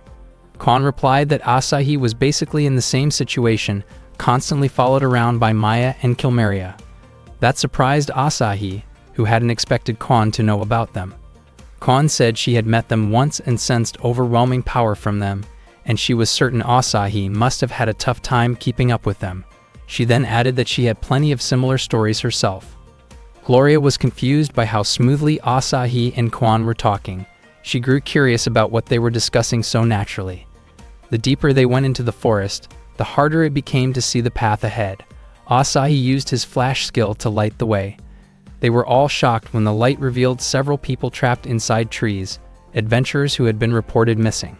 Suddenly, a trent appeared, startling them. They assumed that the creature was responsible. The tree's branches lashed out toward them, and they dodged quickly. They divided tasks. Kwon would rescue the trapped adventurers while Asahi and Gloria confronted the trent. Asahi asked Gloria to work together with him, which made her nervous since it was her first time teaming up for real. Because she wasn't careful, Gloria was ensnared by the trent's branches. They wrapped tightly around her and lifted her upward. Even while stuck, she worried more about Asahi and Kwon. She grew confused when she noticed they had suddenly frozen in place, staring upward. They had clearly seen something they weren't expecting after her clothing shifted from the movement, leaving everyone embarrassed. Gloria shouted in shock, which caused the branches to loosen and drop her. She quickly recovered, summoned her noble rose blade, and delivered a swift series of strikes, shattering the trent into pieces. With that, the mission for the day was complete, and Asahi prepared to head home. Gloria admitted that the day had been terrifying. Kwon told her that thanks to her, all the adventurers were saved.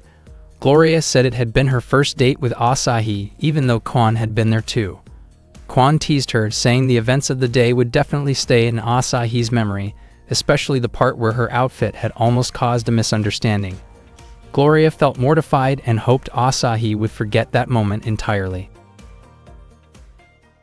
That morning, Asahi was still fast asleep when someone suddenly opened the window in his room, waking him up. He thought Maya had come to wake him, but Kwon was actually standing right in front of his face. Asahi was shocked and wondered how Kwon had entered his room.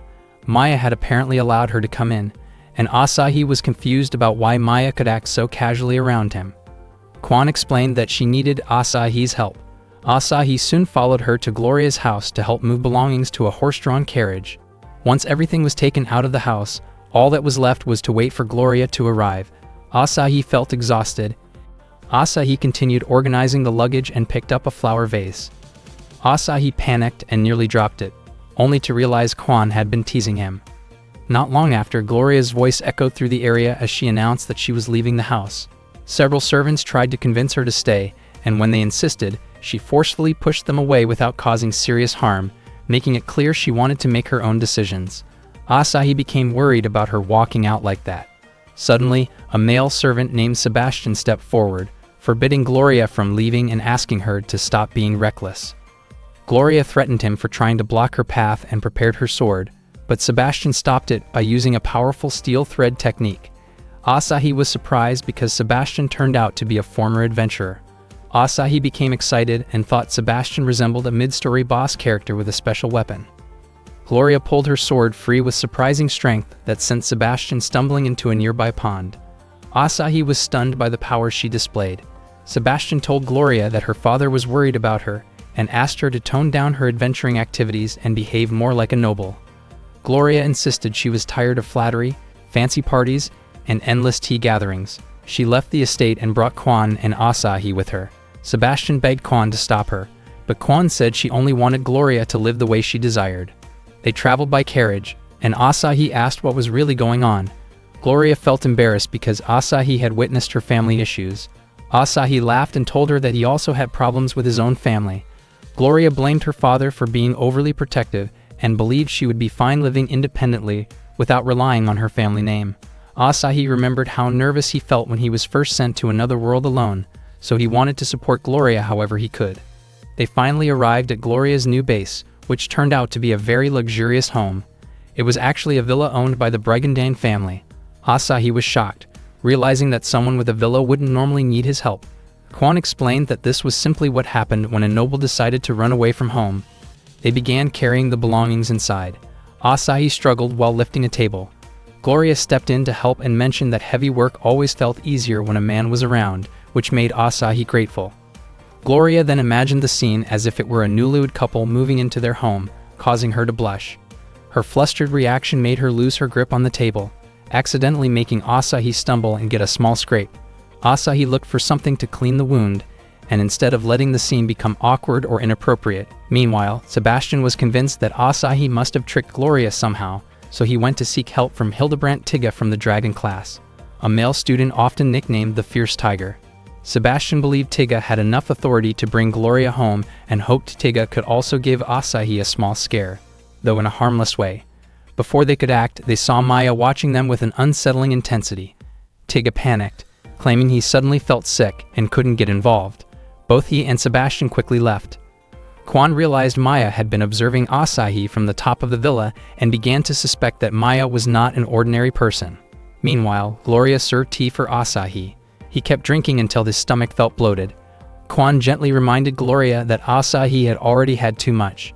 Gloria admitted she got nervous being alone with Asahi, which made her keep refilling his cup without thinking. Quan suggested that Gloria try having a conversation with him, but Gloria said she had no idea what to talk about with a man and relied heavily on Quan for guidance. Gloria then asked if Quan had any ideas to keep Asahi around the villa more often. Quan suggested that Gloria could simply invite him to live there as a worker. Gloria immediately imagined a scenario that escalated far beyond that simple idea and flusteredly said such things couldn't happen without many steps.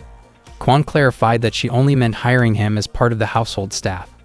Gloria, still imagining things on her own, pictured Asahi wearing a maid outfit, which made her even more embarrassed. Quan then suggested another approach. Gloria could form a clan and use the villa as its base, which would give Asahi a natural reason to visit regularly. Gloria praised Quan's cleverness and immediately asked what Asahi would think about the idea. That afternoon, Asahi went to see Thanya during her lunch break. He apologized for interrupting her meal, but Thanya was actually happy because Asahi came to talk about creating a clan. She believed the guild would be thrilled, since a well-known clan could become the new face of the guild, just like Balmunk once did. She also thought more new adventurers would join the guild, hoping to build a clan of their own someday. As they talked, Siegfried happened to walk by and noticed Asahi, so he came over. Thanya was completely captivated when she saw Siegfried up close for the first time. Siegfried greeted Asahi and jokingly asked if Asahi was on a date. Asahi explained that it wasn't a date, then asked if Siegfried had been shopping. Siegfried said it was more like he was carrying groceries that someone had given him. Then he quickly headed off. Thanya was shocked to see Siegfried in that state. She had always admired him and never expected to witness such an unexpected moment from someone she looked up to. She realized that life really has its ups and downs. Asahi and Thanya continued walking back to the guild. Thanya asked what name Asahi planned to give the clan, but he admitted he hadn't thought of one yet. Thanya reminded him that a proper name was important. She also said there was no downside to creating a clan because the guild provided special missions for clans. Suddenly, Sophie approached them, excitedly saying she had heard the good news. She hoped Asahi would let her join the clan he was forming. Thanya greeted Sophie warmly, and Asahi wondered since when the two of them had become friends. Sophie insisted she would be useful, then moved closer to Asahi to show her status. Asahi was surprised to see that her level was already quite high. Sophie explained that she had been going around healing people, which helped her level up quickly. Asahi realized that even though Sophie was technically a beginner, she was impressive, and her growth chart was even larger than his. Sophie then asked about Asahi's status and wanted to see it.